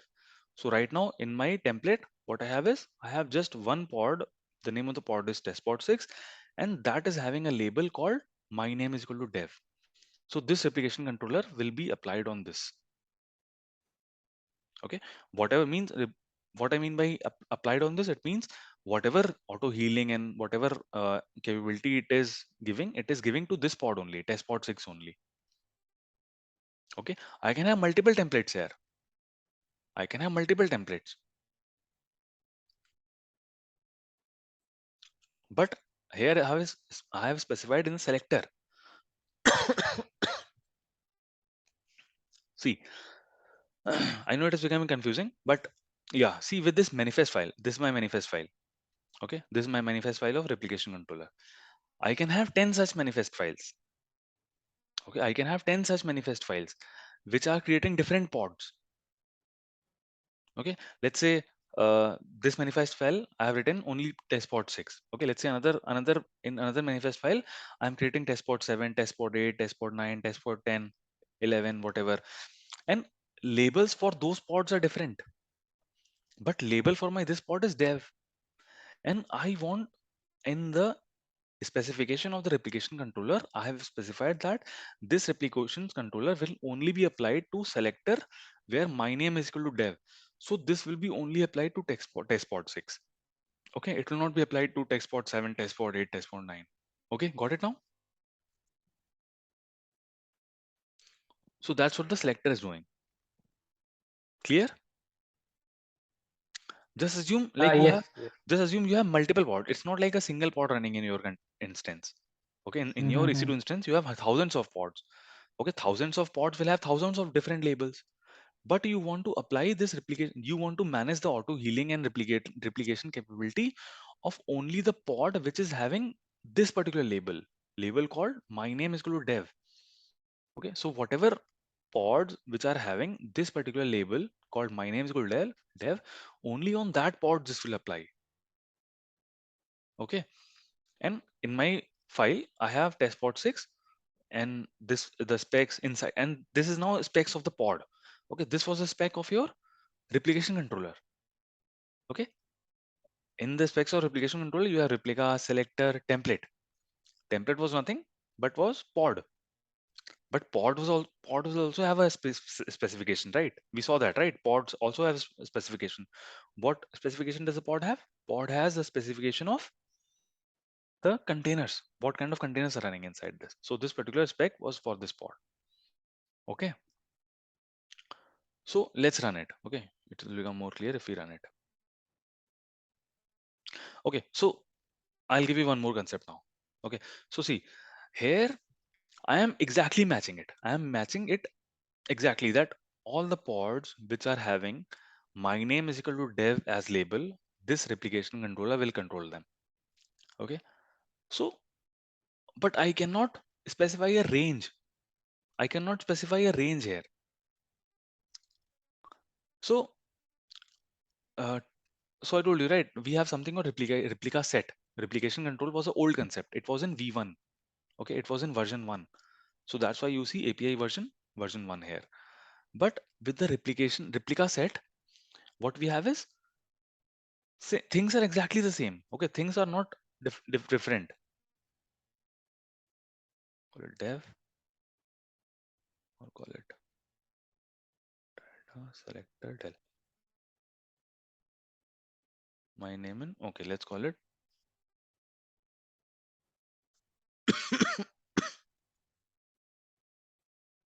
Okay, so see how is the replica set working? Replica set, it will look exactly the same. Okay, there's nothing different. Instead of kind is equal to replication controller, we have replaced kind is equal to replica set. That is it, nothing else. Okay, but the thing, additional thing, what it provides it, you can match an expression using it. Here you were exactly matching my name is equal to dev tag, but here you can match an expression that okay, in the in the selector I have specified match expression. In the match expression I'm giving that my name in values. If my name is any of the three values, Puneet, Punit, Puneet, whatever, this replica set will apply to that. Okay. Here you were matching exactly that. Okay, if it is dev, then I'll find the pod which is having the label as dev and I'll apply this configuration. But here you are not matching exactly. Here you can give expression.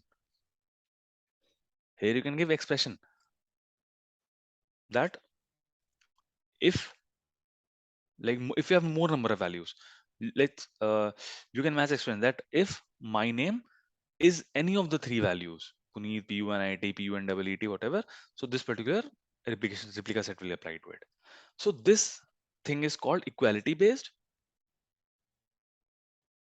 This is called equality based and this is called range based.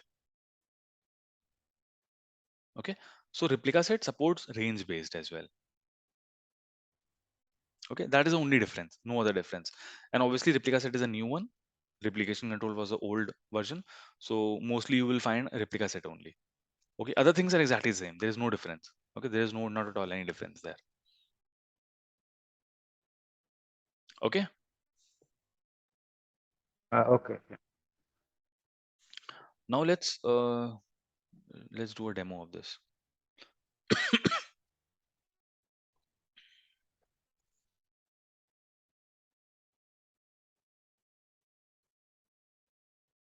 Wait, I'll remove this because I'm creating. Okay, let's leave it.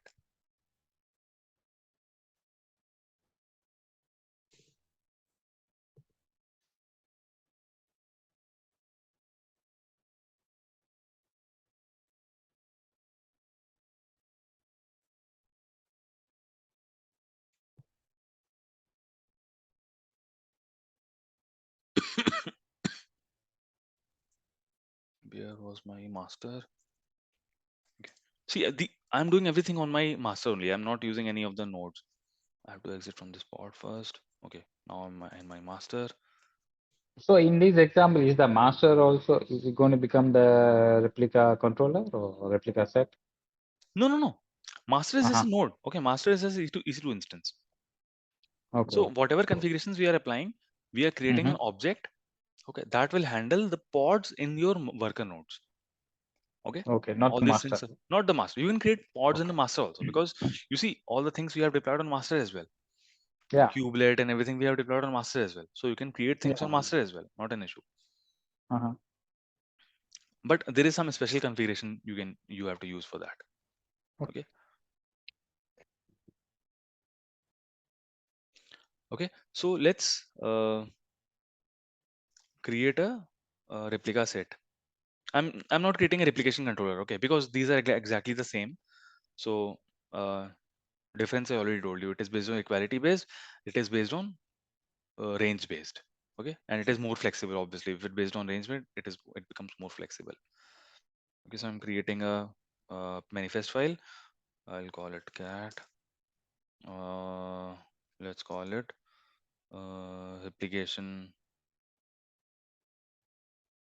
replica set demo pod demo replica set demo dot yml.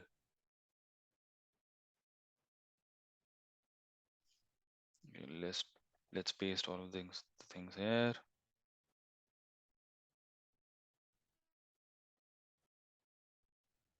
I'll do control D. Okay, this got connected. Do so yeah, it looks fine. Now let's create it. So the command is exactly the same. To apply your manifest file, command is always the same. Okay, kubectl apply -f, the name of your manifest file.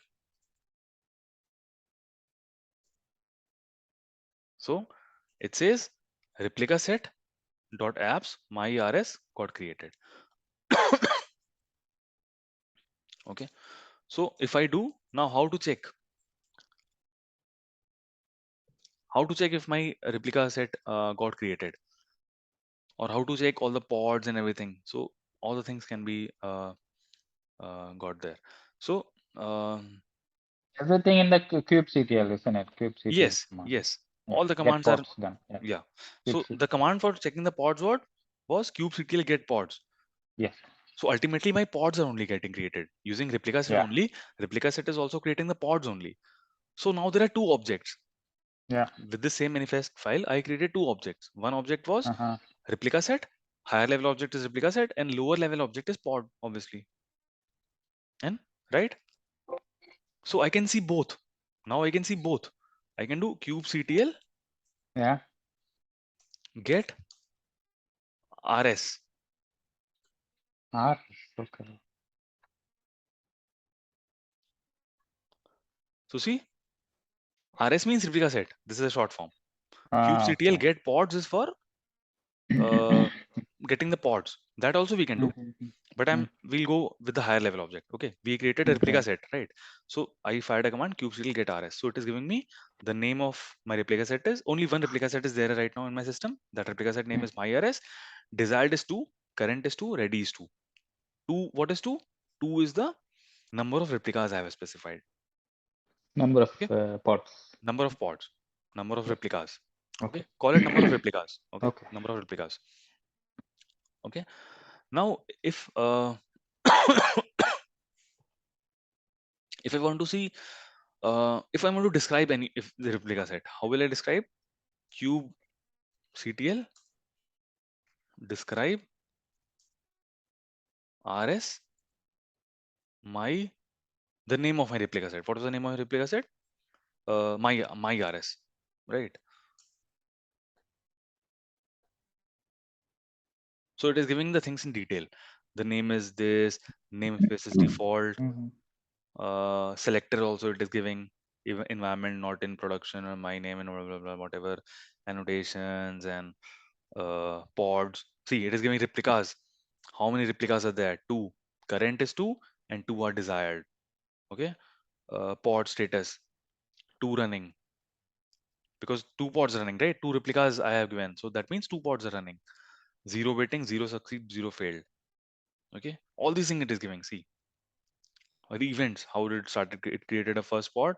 So it say, you see here how it has created two pods, myrs hyphen 24 hpf and myrs hyphen pfmcg. So this what you see is default. So this what you see is by a random what Kubernetes is assigning, but pods will start with myrs. Okay, it will give a unique name to the pods. Okay, again if I want to see the pods, command will be same, kubectl get pods. So it will give me, see, ignore the Delhi pod and test pod which are already running. You see two new pods there, right? Right? You see two new pods there. That it is saying that these pods have been created using replica set. It says myrs minus hyphen 24 HP and this is this. Okay. Okay. Now let's see if I delete it, what happens. So as per our logic, what should happen? If I delete a pod in a replica set, there is an auto healing mechanism. Yeah. Right. So let's delete. So remember the names, okay? The names are 24 HPF and PFMCG. Let's Mm. delete a pod. Okay, I'll do kubectl delete pod, delete pod. Let's delete 24 HP pod.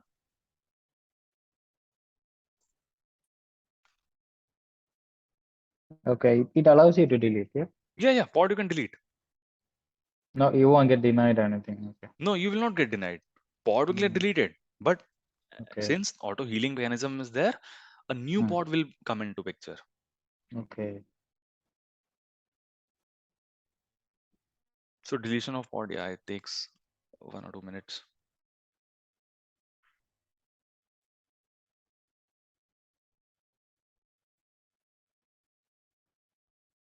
But since we have two replica sets, so users which are running the application will have seamless experience. Mm-hmm. Okay, because their request will come to the new pod. Okay, see, my this is deleted now. Now see, if Yeah. I do get pods again, see, a new pod came in, 8 Okay. CRBS. Mm-hmm. Okay, Yeah. so this is the rule of replica set. Yeah. Okay, now uh, what is the command to scale? Scale means you want to add another pod in that. Right. So Okay. command to scale will be I can scale my pods. Like right now my replica set were two, Yeah. right? There were two. So what can I Mm-hmm. do? Let's make it five.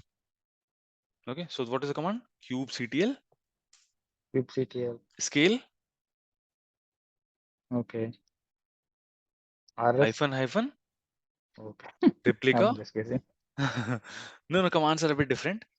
Yeah. Replica is equal to what?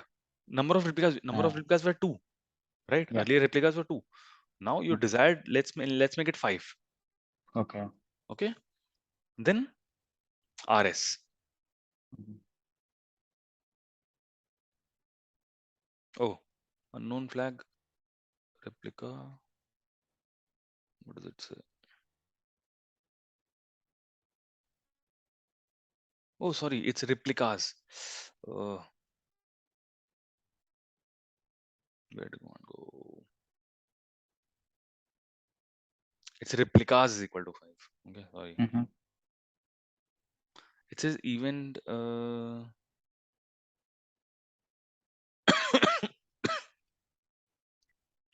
We have not provided the name of the replica, right? RS we have to give the name of a replica, my rs. So I think this should work. Yeah, you see, it says replica set extension my rs scaled. So now if Okay. I do, oh shit, battery going down. Just a second. Just a second. Just a second. Just a second. Just a second. Kubernetes is very interesting. Okay, if you Yeah. so I'll suggest you to go through some more sessions and understand it in more detail if you are if you are interested, Yeah. Sure. because it was not feasible to cover everything in like 3, 4 or 5 hours of Kubernetes session. Okay, but the basics you'll get it. Okay, if I tell you about Okay. 2 or 3 objects, you will easily learn. It will be very easy for you to learn other objects. Okay, they are just adding new and new features. That's it, and the work they'll be doing exactly the same way. Okay, Yep. now if I do kubectl get pods, you see new pods came in. Now number of pods is 5. Okay, it has scaled up. Now if I want to delete, let's delete some of the pods.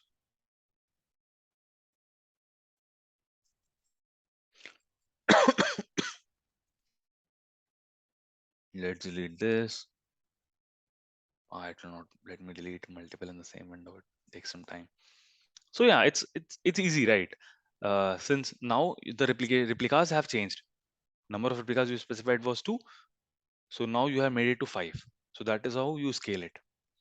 Okay, and there are other things here. By this you are doing it manually, right? In the command you are specifying that okay, make it 5, make it 2, make it 1, or whatever. But you can make it intelligent as well based on some uh, matrices. Like we have some matrices in EC2 instances in case of auto scaling, right? We can do it based on memory, CPU utilization, and all those things. So similarly, we have those concepts here. Okay, that again will be a more detailed thing that obviously you can go study later on. So that is basically, so already we are moving into a more advanced thing. Okay, basics already we have seen till installation and setting up the nodes. That was Kubernetes basics. Okay, but we are covering these advanced things now. Objects, like we have studied pod, application set, application controllers. Okay, all these are a bit advanced. Okay. Uh, so yeah, again a new pod came in and it took its place. So it will happen again and again. The more you delete, and again I can do replication is equal to 1 if I do here. If I do kubectl replica is equal to 1, that means I'm scaling in. Okay, so that will delete all the pods. So if I see get pods, you'll see other 4 pods are terminating. You see these 4 pods are terminating, and the one which was the oldest keeps on running because I have made it 1. Okay, clear? Yes.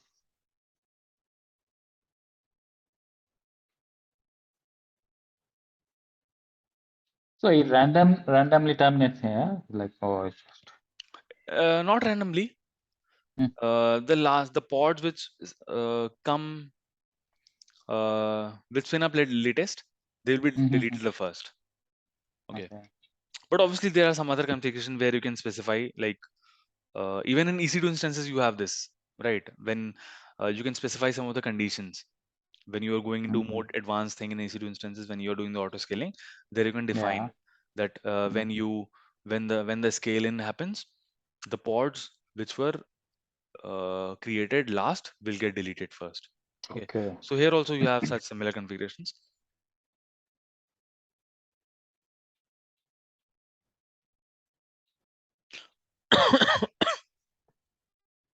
Okay, so this concept is clear: replication set and Yeah. scaling. Okay, Yeah. now coming to the new concept. Where was my paint? Okay, paint was already there.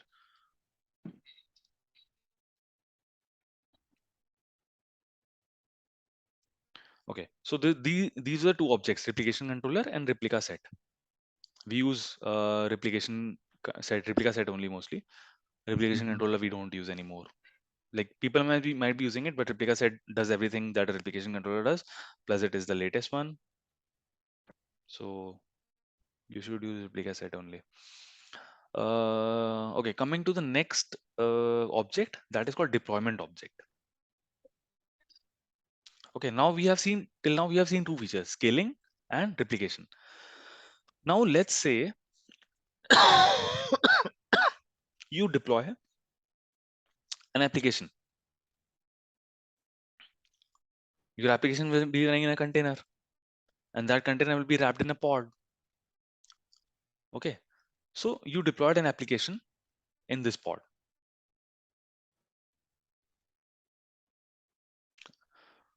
And that pod obviously had some replicas. So let's say two replicas. Okay. So in this, like this is the same. These are pod one and pod two. These belong to the same replica set. Okay.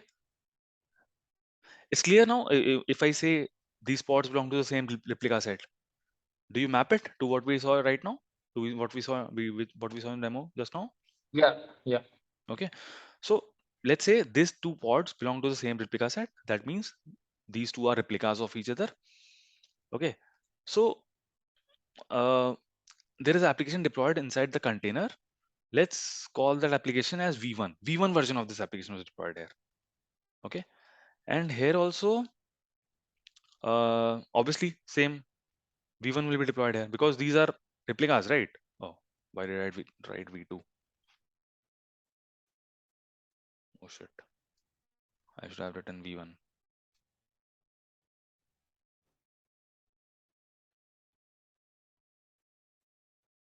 Okay. Now, so you created a manifest file. In that manifest file, you created a replica set. In replica set, you specified two replicas and the pod specification, and that created two pods of version 1. Okay, and in the replica set, you wrote this only one container, and that container was Ubuntu, and it was having this particular, it was running this particular command, do echo hello, or it was printing hello after sleeping of 5 seconds. Now let's say you after a month there is a new version of the application coming in. Okay, there is a new version of your application coming in. Now instead of using Ubuntu container, you are using CentOS or any other container, and instead of the code, this code is just a demo. Okay, you can assume this is just like an application running. Okay, this might be some application running. So for now, instead of hello, you are printing anything else, XYZ, let's say. Okay, these changes you are making into your this file, manifest file, after a month. Okay, so right now you have not made any deployments. Okay, your version one is version one of the application is running on in these two pods, which are the replica of each other. Okay, now after a month, you write, you edit that manifest file, and a version 2 of that application comes in. Okay, version 2 of the application comes in. So what happens? So there is an object called deployment object. Okay, and that deployment object works on top of your replica set or replication controller. Okay, like similar to your replication set or replica set and replication controller were acting on top of your pod, right? Now there is a deployment object that is acting on top of your replica set.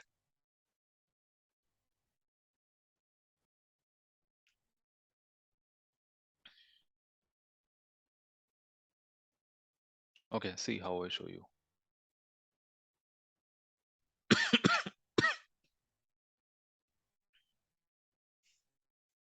Okay, I'll call it replica set 1. Okay, this was my version 1. Okay, replica set 1, and this was having two pods. Okay, now after a month I wrote something changed, and this replica set is now called replica set 2. Okay, now there were some code changes and XYZ, any more number of changes in my manifest file, and now because of some things, I in this new version I have written in that manifest file 3 replicas. Replicas is equal to 3.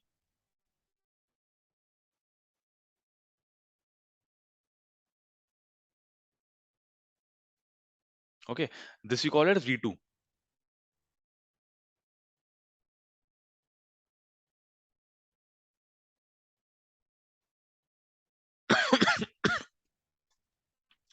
Okay, so what happens? There is a deployment object. There is a deployment object which manages a replica set. If you write a deployment object, what happens? You can do a rollback. You enable the feature of rollback. For example, right now, uh, your application is on version 1.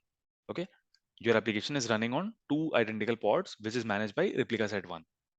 Okay, now in a new configuration, in a new after a month, you made some changes, you edited your manifest file, your replica set was called replica set 2 or whatever, or the same replica set. Okay, leave it as the same replica set.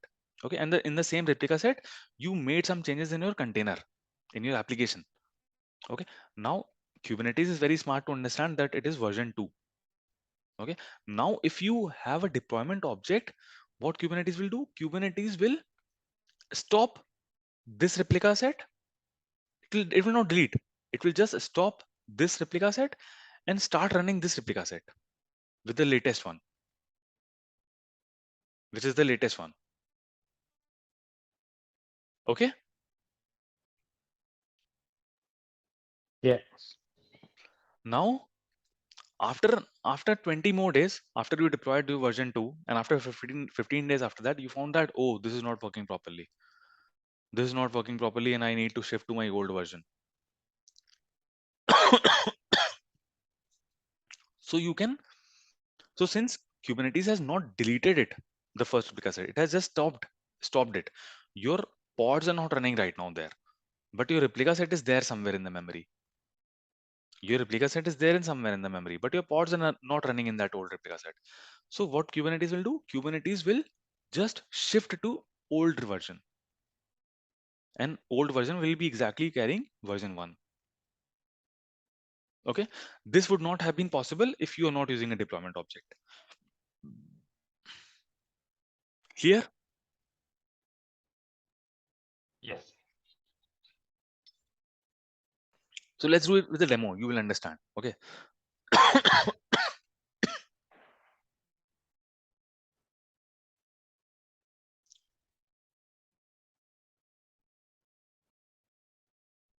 Just give me a second. I'll show you in the demo only directly. Where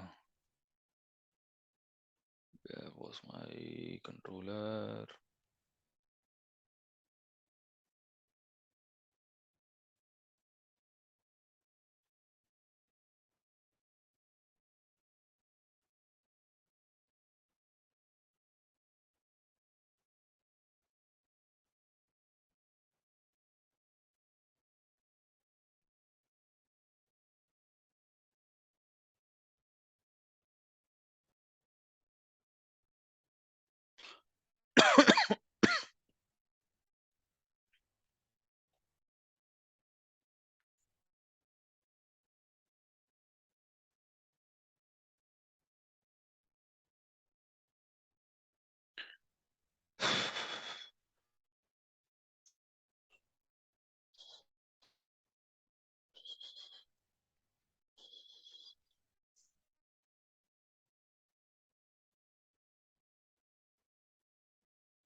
Okay.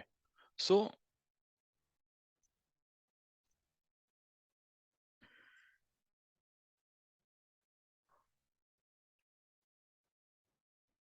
this is how your manifest file or deployment looks like. So see, it's like similar, but the kind has been changed to deployment now, because this is another object, right? And this is sitting on the top of your replica set. Okay, you can see my screen, right? Yes, yes. Hmm. So now it's called deployment. Okay. Yeah, this object is deployment object. Mm.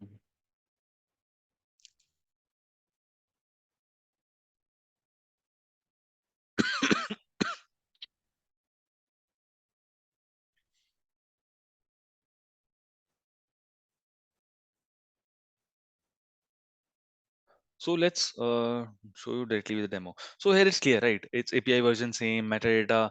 Here metadata means the name of my deployment object because my kind is deployment. So metadata name will obviously refer to the kind. Okay. And now inside this spec, I'll have replicas, selectors, match labels.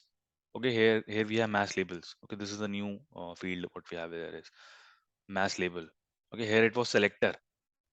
Oh, it's the same. Selector, match label, whatever is the same. Match labels was also there. Here.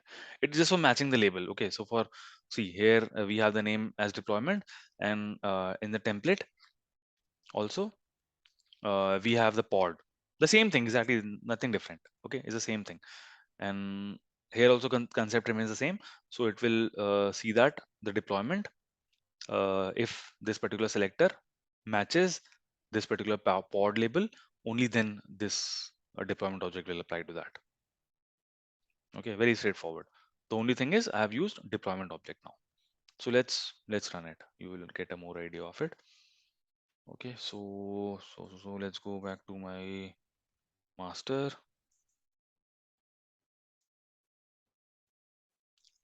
So mm, let's create a new file called cat mm, deployment demo. I'll call it. Okay, deployment demo dot yml.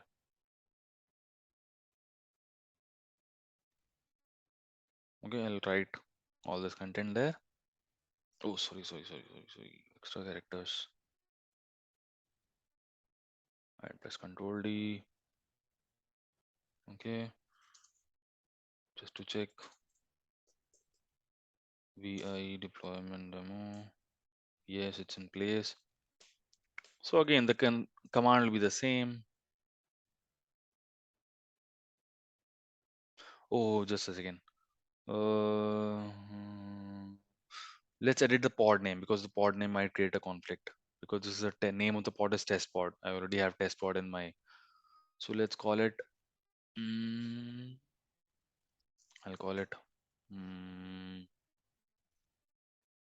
pod 2022. Okay.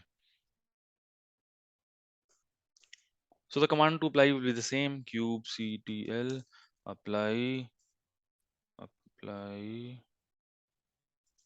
-f deployment dot yml. Yeah. So it says uh, deployment object created. Okay. You can see my screen, right? Yes, yes. Okay. So it says deployment object created. Yeah.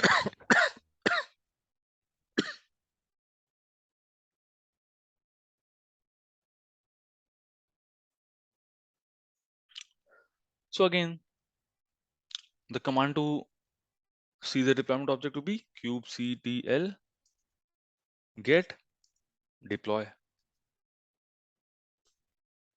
So it is listing me that okay, there is one deployment object called my deployment running, and it has two replicas, up to date two, available two, whatever it's giving everything. Okay. So I can describe that as well. Kubectl describe deploy name of my deployment object. Like commands, if you see, they are mostly similar. Okay, see, it is this is describing your deployment.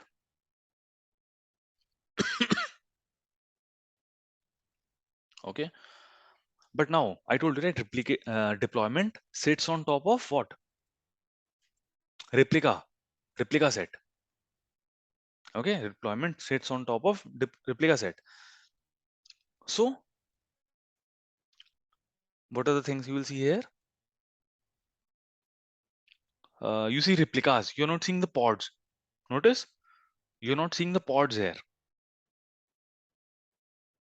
You are seeing only the replicas because deployment sits on top of replica. So it must have created a replica set. And if you go to that replica set, then you can describe the pods.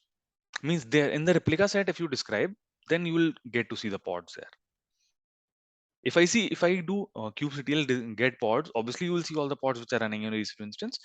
But if you go to the description of this my deployment, it will list you only about the replicas, only about the replica set, because replica set it is directly connecting with, right? It is not interacting with the pods and pods directly. Your pods are being managed by replica set. Got this? So that's why here you see uh, we have replicas. It says replicas. Okay, then this is the pod template. Okay, and yeah, you see old replica set, new replica set. These are the new things here. So old replica set, it is nothing because this is the first thing which we are creating, right? So that is why it is old is nothing. This is a new one. So new replica set is this. This is your replica set ID. Okay, and you can see the event as well. Okay, now to get the to see the replica set, let's see how many replica sets are there right now. Cube ctl get rs, the same command that we studied few some time back. So now it is saying two replica set. This my rs we created in the previous demo. Okay, and now this replica set which got created by the deployment object. So see the name of the replica set is how does it start with? It starts with my deployment because it was created by deployment object. Okay, and desired to, current to, ready to. Okay, now uh, yeah, now let's see what is running inside the container. Okay, now let's see the pods. Okay, let's see the pods as well. Okay, cube ctl get pods. Okay, you see two new pods getting created. Okay, notice the hierarchy. My deployments, this was a deployment object, and hyphen gbm whatever the pod number, whatever it created by default. Okay, this was your see. If I did kubectl get rs, the name of your replica set was my deployments hyphen this, and obviously the pod name starts with replica set name hyphen the pod name. So that's what is there. Replica set. The name of my deployment is my deployments. The name of the replica set is my deployments this, and the name of the pod is the complete thing. Okay, clear? This is clear? Yes. Okay. Now let's see the logs inside the pod. Okay. So what is the command to check the logs inside the pod? Cube ctl Log. logs hyphen f, then name of the pod. You see, it's Puneet printing here. Like Yeah. after a sleep of 5 seconds, after a sleep of 5 seconds, Puneet is printing here. Uh-huh. Okay. Now let's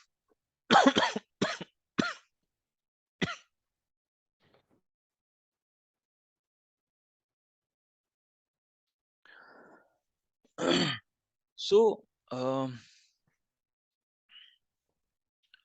so now let's do one thing. Let's do some edit.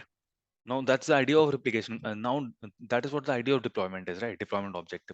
Object idea is to, if we are creating a new deployment, if we are creating a new version, how to roll back. Let's see how it is rolling back. Okay, just let's make a note of the IDs what we saw. Okay, the name of deployment object was my deployment. The name of my replica set was this, and it was desired to, current to, ready to, and the name of my pod was these two pods. Okay. Now let's do some editing in my this particular file, deployments.yml file, in my manifest file. Okay, so instead of Puneet, let's write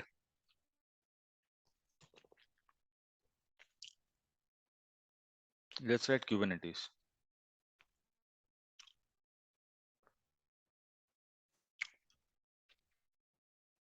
Okay, and instead of replicas 3 2, let's call it 4 replicas. Okay, these are changes I'm doing, just these changes I'm doing. Now let's run this. What is the command to run it? Kubectl apply -f deployment object. Hmm. You see, it's saying deployment apps my deployment configured. Now let's see what is the situation of these things, what we saw here. Okay, so let's see the situation of what is a, if I do kubectl get deploy, it's saying my deployments 4 ready, 4 up to date, 4 available, because you have created 2 new pods. Sorry. Hmm. So we just change our inside our deployment object, we made a replica 4, right? So you see here it is reflecting. Earlier it was 2. Now since we have created replica as 4, it has reflected here. Okay. Now let's see replica set.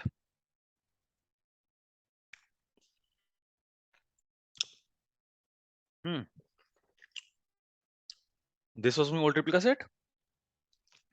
It has gone down to 0.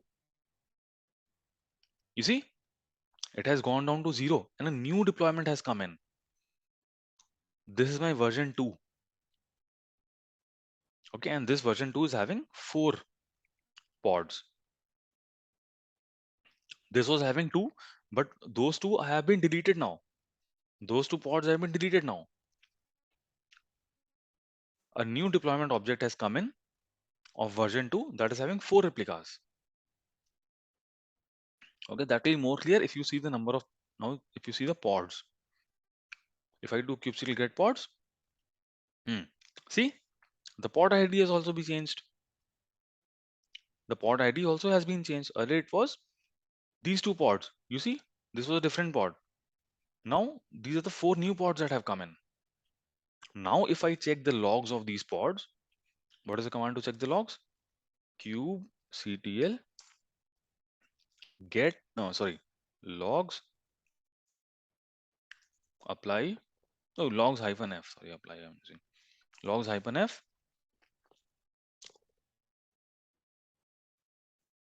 the name of any pod I put. You see, it is printing Kubernetes now. Okay, so this means it is my version 2. Clear? Yes.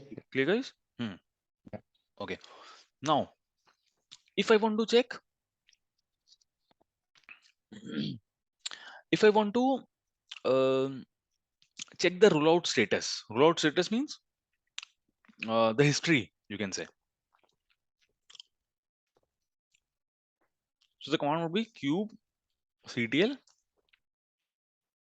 rollout history deployment and name of my deployment.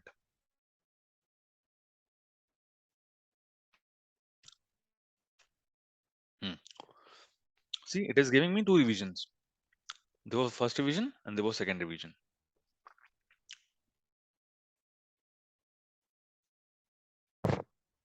Okay. Now let's go back to a previous version.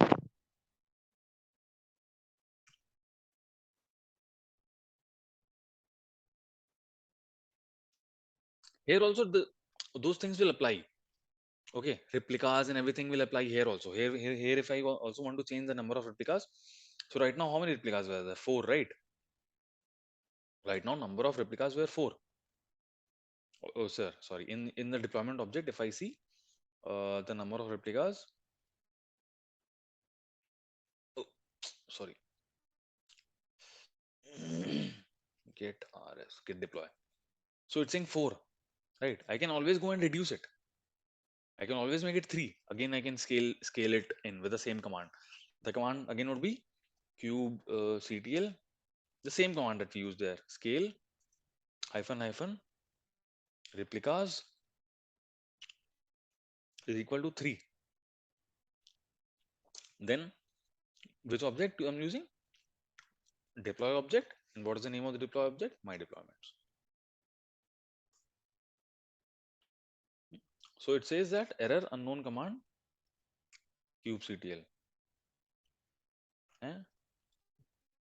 Ah, spelling mistake. Scale.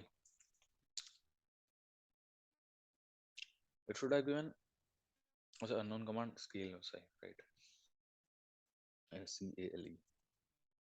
Okay. It says that it has been scaled. Now if I do get deploy, I'll see 3.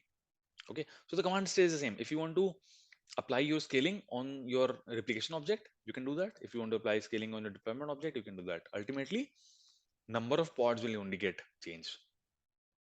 Okay, because your deployment object is managing your replica set, and replica set is managing your pods. Okay, clear? Clear is Yes, clear, guys. yes, yes.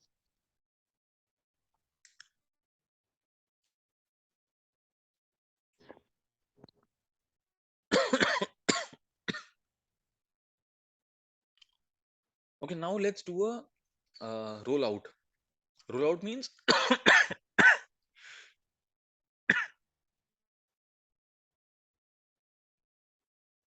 doing a rollback. Okay, if I do a rollback,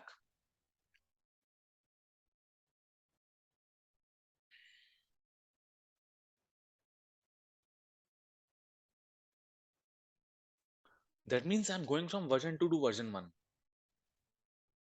right? If I want to do the rollback, this means I'm going from version 2 to version 1. And I told you, right? Kubernetes just deletes the pods. If I went from version 1 to version 2, then version 1 pods were deleted and version 2 pods came into picture. In our case, in our version 1, there were 2 pods which were printing Puneet. But in version 2, we specified we need 4 pods, which ultimately we scaled down to 3, obviously, and they were printing Kubernetes. Now, if I after a month I realized that, oh, I had to print Puneet, I did some mistake in printing Kubernetes. I don't have to print Kubernetes now. Let's go back to our version 1. So we call it as rollout. Okay. And what is the command to rollout? It's cube ctl rollout status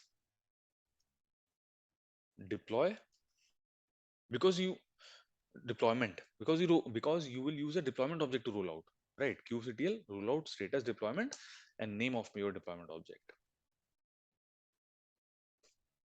Okay, so it says that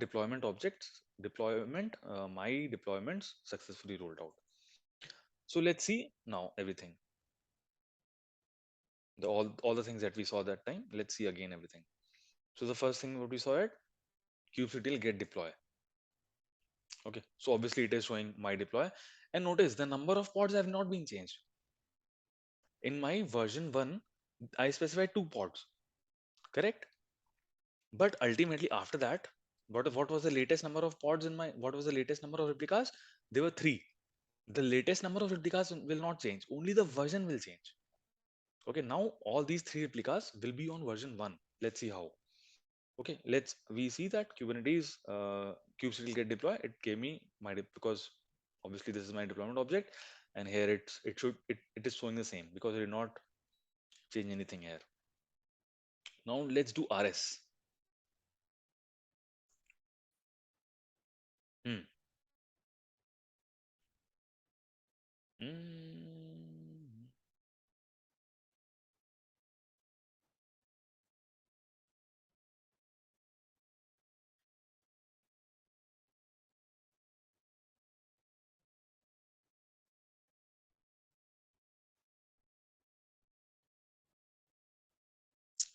Oh, sorry. Rolled out. Ah,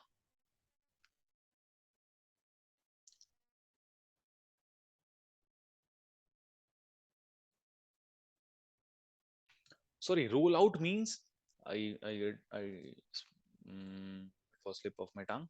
So roll out means bringing a new, like going to the latest one. Okay, if I do roll out, it means I have to go to the latest version. Okay, but if I do roll out undo, okay, that was a command I have to do. Roll out undo. That will take you back to the main. Okay, I have to do roll out undo.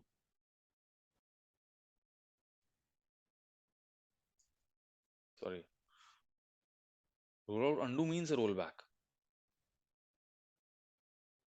Okay, now you see deployment extension rolled back. Now it has been rolled back to version 1. Okay, now if I see my uh, get deploy, so it's kubectl get deploy gives me the same. What is the status right now? If I see rs, now you see rs has changed. The new one is having now, the version 2 is having 0 and the version 1 is having 3. Okay, so the 3 pods which were running, they shifted to version 1 now. Okay, now again if I do get pods,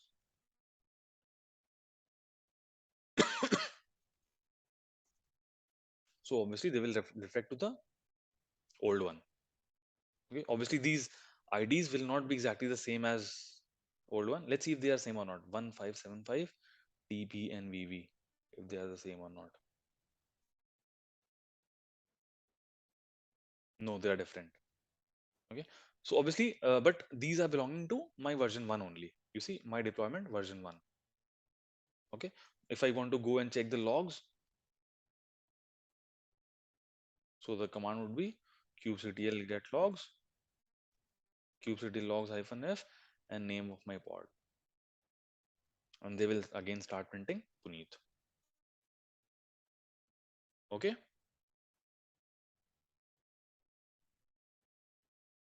okay guys, clear the concept of. Yes, yes.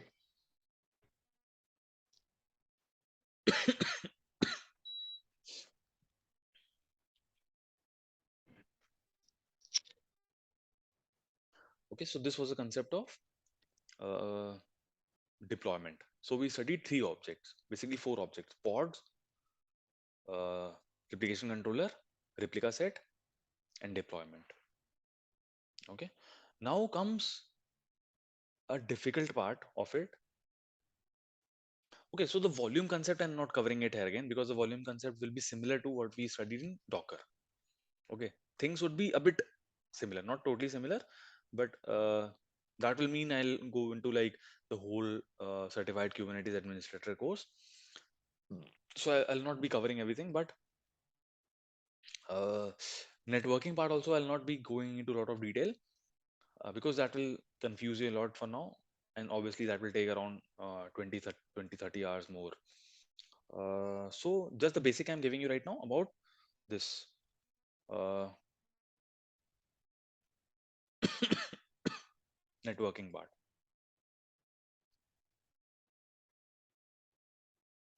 So how is the networking working here? So let's say you have an EC2 instance. In that you have multiple pods. This pod and this pod, 2 pods you are having. Okay.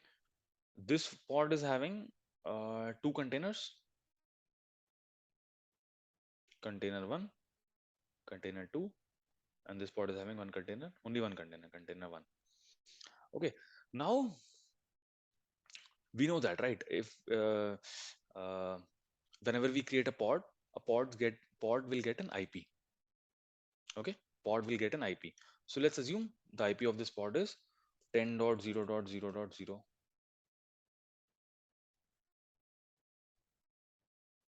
Okay, and IP of this particular pod is 10.0.0.1.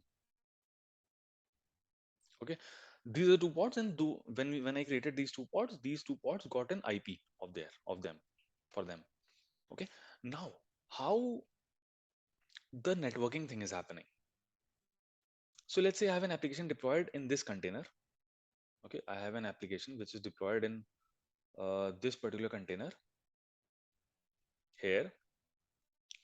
So how will someone access the application running here? Because I have not exposed anything, right? The user who is sitting outside will not be able to access everything. Okay, first of all, there can be a case that this application has to be only accessed from within that pod. Okay, let's say there are two containers here, there is an application running here, and only this pod have to access this application. What will this person do? He will connect with the local host.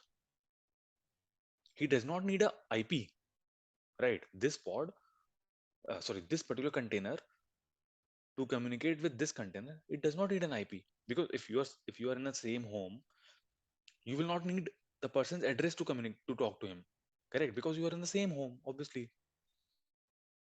So he can communicate with it as a local host.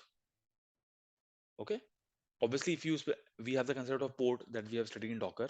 Same concept will apply.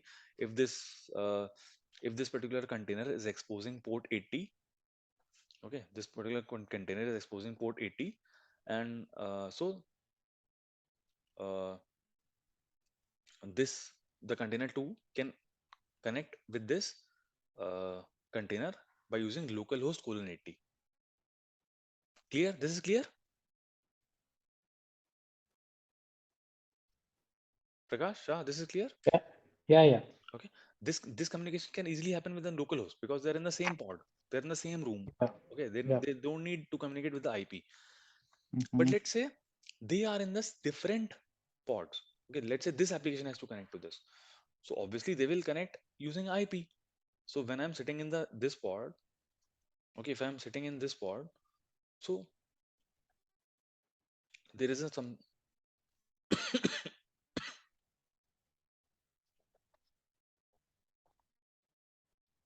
so there is obviously there is something running here, and this thing want to connect with this.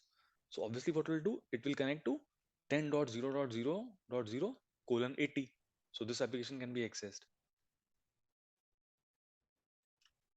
Okay, clear? Yes. Okay, so this was internal communication. Okay, so this was internal communication. So there are a lot many concepts here. For example, let's say this pod gets killed. Okay, this pod gets killed, and obviously I have a replica set which is having the self-healing mechanism. So a new pod will come in. Same similar kind of pod. Let's say this replicas was one. Okay, this pod got destroyed, and a new pod came in, and this particular pod will have a different IP. This particular pod will have a different IP. Let's say. So how will this pod know that IP has changed? Or anyone from outside?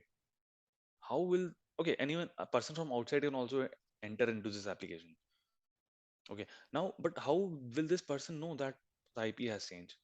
There should be something, right? Who is managing all the IPs? Correct. There is something who is managing the IP. So for that we have a different object. Okay, for that we have service objects. Okay, for that we have service objects. So now service objects are sitting on top of your everything. Okay, on top of your deployment also service objects are sitting. Okay.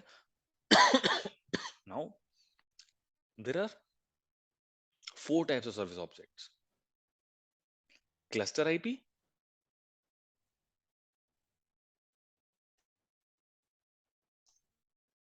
which is by default. Then you have node port. Then you have load balancer. Then you have headless.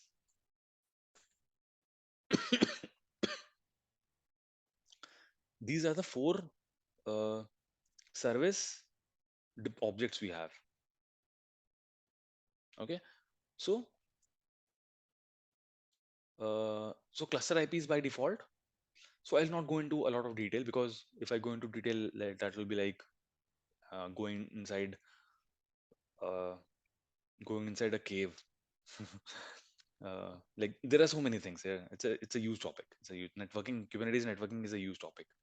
Okay, but I'll tell you in brief. So these everything are service objects. So what is service object? Service object is sitting somewhat there, somewhere here. Okay, so now your user will interact with your cluster, with your Kubernetes cluster, using a service object. So user will hit to this service object. Now internally, these service objects will provide a virtual IP. Okay, using this, it will communicate with everything. Okay, now your user does not know to which pod, to where he is communicating. He is communicating with the service object only. Okay, and all these virtual IP and everything, these are managed by proxy. Okay, proxy, we saw that, right? Proxy is a thing that is responsible for all the networking, like providing IP to all your pods. Okay, so that is proxy. Okay, clear about the concept of this service? Yes. Okay, this was basic. Like, I have touched this, like, I have just touched it. Okay, I have just touched this topic. I don't want to go into detail. It will take like at least at least 4 or 5 hours just for these services. Okay, node port, cluster IP, load balancer, headless. It will take around 4 or 5 hours. So I'll not go into detail. So this was the basic about service. You can go into detail, obviously. Okay, and then so this was the concept of service. Now uh, there is a concept of volume. Okay, which I told you. Volume, also there is because uh, volume concept I already explained in Docker, because the concept remains the same. For example, uh, why do we have volume? Volume is there to store something, right? Volume is there to store data. So I told you, right, when a pod gets deleted, so data inside will get deleted. So that's what used to happen in our containers when we studied containers. When a container gets deleted, the data inside gets deleted. So what we used to do, we could create a volume, okay, and then we could share that volume across containers. So the same logic applies here as well. We can create a volume in that pod, okay, and that volume will be applied to both the containers, like all the containers running in that pod. Also, that volume can be shared among multiple pods. Also, you can take a backup of those volumes. Okay, all this volume concept applies here. Okay, all the volume concept applies here. I'm not going into a lot of detail, but volume also, there are many concepts in volume. There's a concept called persistent volume. Okay, for example, these are actually your EC2 instances only, right? Your workers, are EC2 instances only. And EC2 instance, we have EBS, correct? We have a EBS volume. So there is a concept here of claiming the volume. Okay, so the pod can claim a volume. Okay, so later on you can study whenever you want that will go into more detail. So I'm just giving you an idea of what are the topics that we have in Kubernetes. So volume concept you already know, but what I studied in Docker. So most of the things will apply here as well about the volume. Why do we need volume? To share it and to take a backup of the things. Let's say your one pod gets deleted, you can have a volume here, a persistent volume here. If your pod get deleted, a new pod will get created and it will use the same volume. Okay, this concept is there. Okay, then you have a concept of resource quota. Okay, you have a concept of resource quota. That is also important concept. Resource quota means you can define some quotas for your pod. For example, let's say your EC2 instance having 8 CPUs, or let's say 8 GB of RAM and 500 GB hard disk, for example. Okay, but you want to give only 2 GB of RAM to this pod and 4 GB of RAM to this pod. Okay, what you will do, you will assign a resource quota, or based on number of CPUs as well. For example, your pod is your T2 medium we created. So T2 medium has two has has two CPUs. So you can assign zero point 0.5 CPU to this. Like CPU can also be assigned in point on in decimals. Okay, you can assign zero point 0.5 CPU to this pod and zero point 0.5 CPU to this pod. Okay, then you are fixing a quota. You are fixing a resource quota for this pod. Okay, this pod can run application only up to 0.5 GB. Oh, sorry, only up to zero point 0.5 CPU. Or you can specify the RAM as well. Okay, this pod can only use only 2 GB of RAM. If you so in that case you cannot deploy an application which requires some higher capacity. In that case you will have to expand your quota. Okay, this is to make sure that your pod does not take excess of memory. Okay, so this is the concept of resource quota. Okay, so these were the concepts. Okay, clear? Just uh, I do not expect you to go in like in this basic DevOps course to go into everything about resource quota and all those things. So we Yeah. discussed about replication controller, replica set, deployment object, and very basic on the services, resource quota, volumes, and the networking part. Uh, because these are very detailed. Okay. Again, I said it will take around 50, 20 or 30 hours if I cover everything in detail. So you can go about it. You can always refer to documentation. There are many documentations on uh, Kubernetes side and YouTube videos. You will find many and many things you will find. Okay. So idea of Kubernetes is clear. What are the things we are doing it? Yes. Yes. Scaling. How we are doing the scaling. Okay. How we are. Yeah. Yeah. How it is helping in self healing. How the IPs are being managed. Okay. So we went more than the basic. Okay. Basic was only just till the installation, but we discussed all the objects, all the manifest files. We did all the demos. So that went a bit more into. We did a bit deeper dive than the basic. Okay.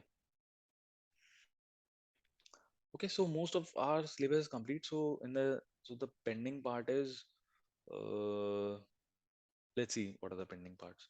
Okay, new net this monitoring services monitoring. I have to tell you guys. So that will not take a lot. That will be finished. That will finish in one session maybe. Monitoring part. Okay, and then later on I'll give you a project as well. Okay. Thank you. Okay. So let's connect in the next session then. Today we had a long session. So today most of like Kubernetes is complete. So officially Kubernetes we have completed. Okay. So yeah, go to the videos, earlier videos, so it will make sense now. Kubernetes will make a bit more sense now, you guys. Okay, because Okay. I don't expect like Kubernetes you will become a master with this 4 or 5 hours of sessions, but yeah, it is a basic. You know what is Kubernetes, and to for interview you can if you study these things a bit in detail, the volume part and the resource quota, you are good. You are good to go into the interview. Okay, to appear for any interview. Okay, because replications and replica set deployment object we have covered in detail. Whatever detail we could do, we have covered that in detail. Okay, so these things are built to will take a lot of time. So obviously you can go about reading about it. Okay, okay then. Thank you guys. Yeah, session 14, I'm not able to download. Session 14, can you just upload it once again and send the link, please? Session 14 was what? Session 14, yeah. That was the intro for Kubernetes. Yeah. Okay, okay. I'll upload that. Yeah. Okay, okay. I'll Thank you. upload that. Okay, okay then. Thank you guys. Let's connect in the Thank next you. session. Thanks. Thank you. Thanks. Bye-bye. Thank you. Bye bye. Bye.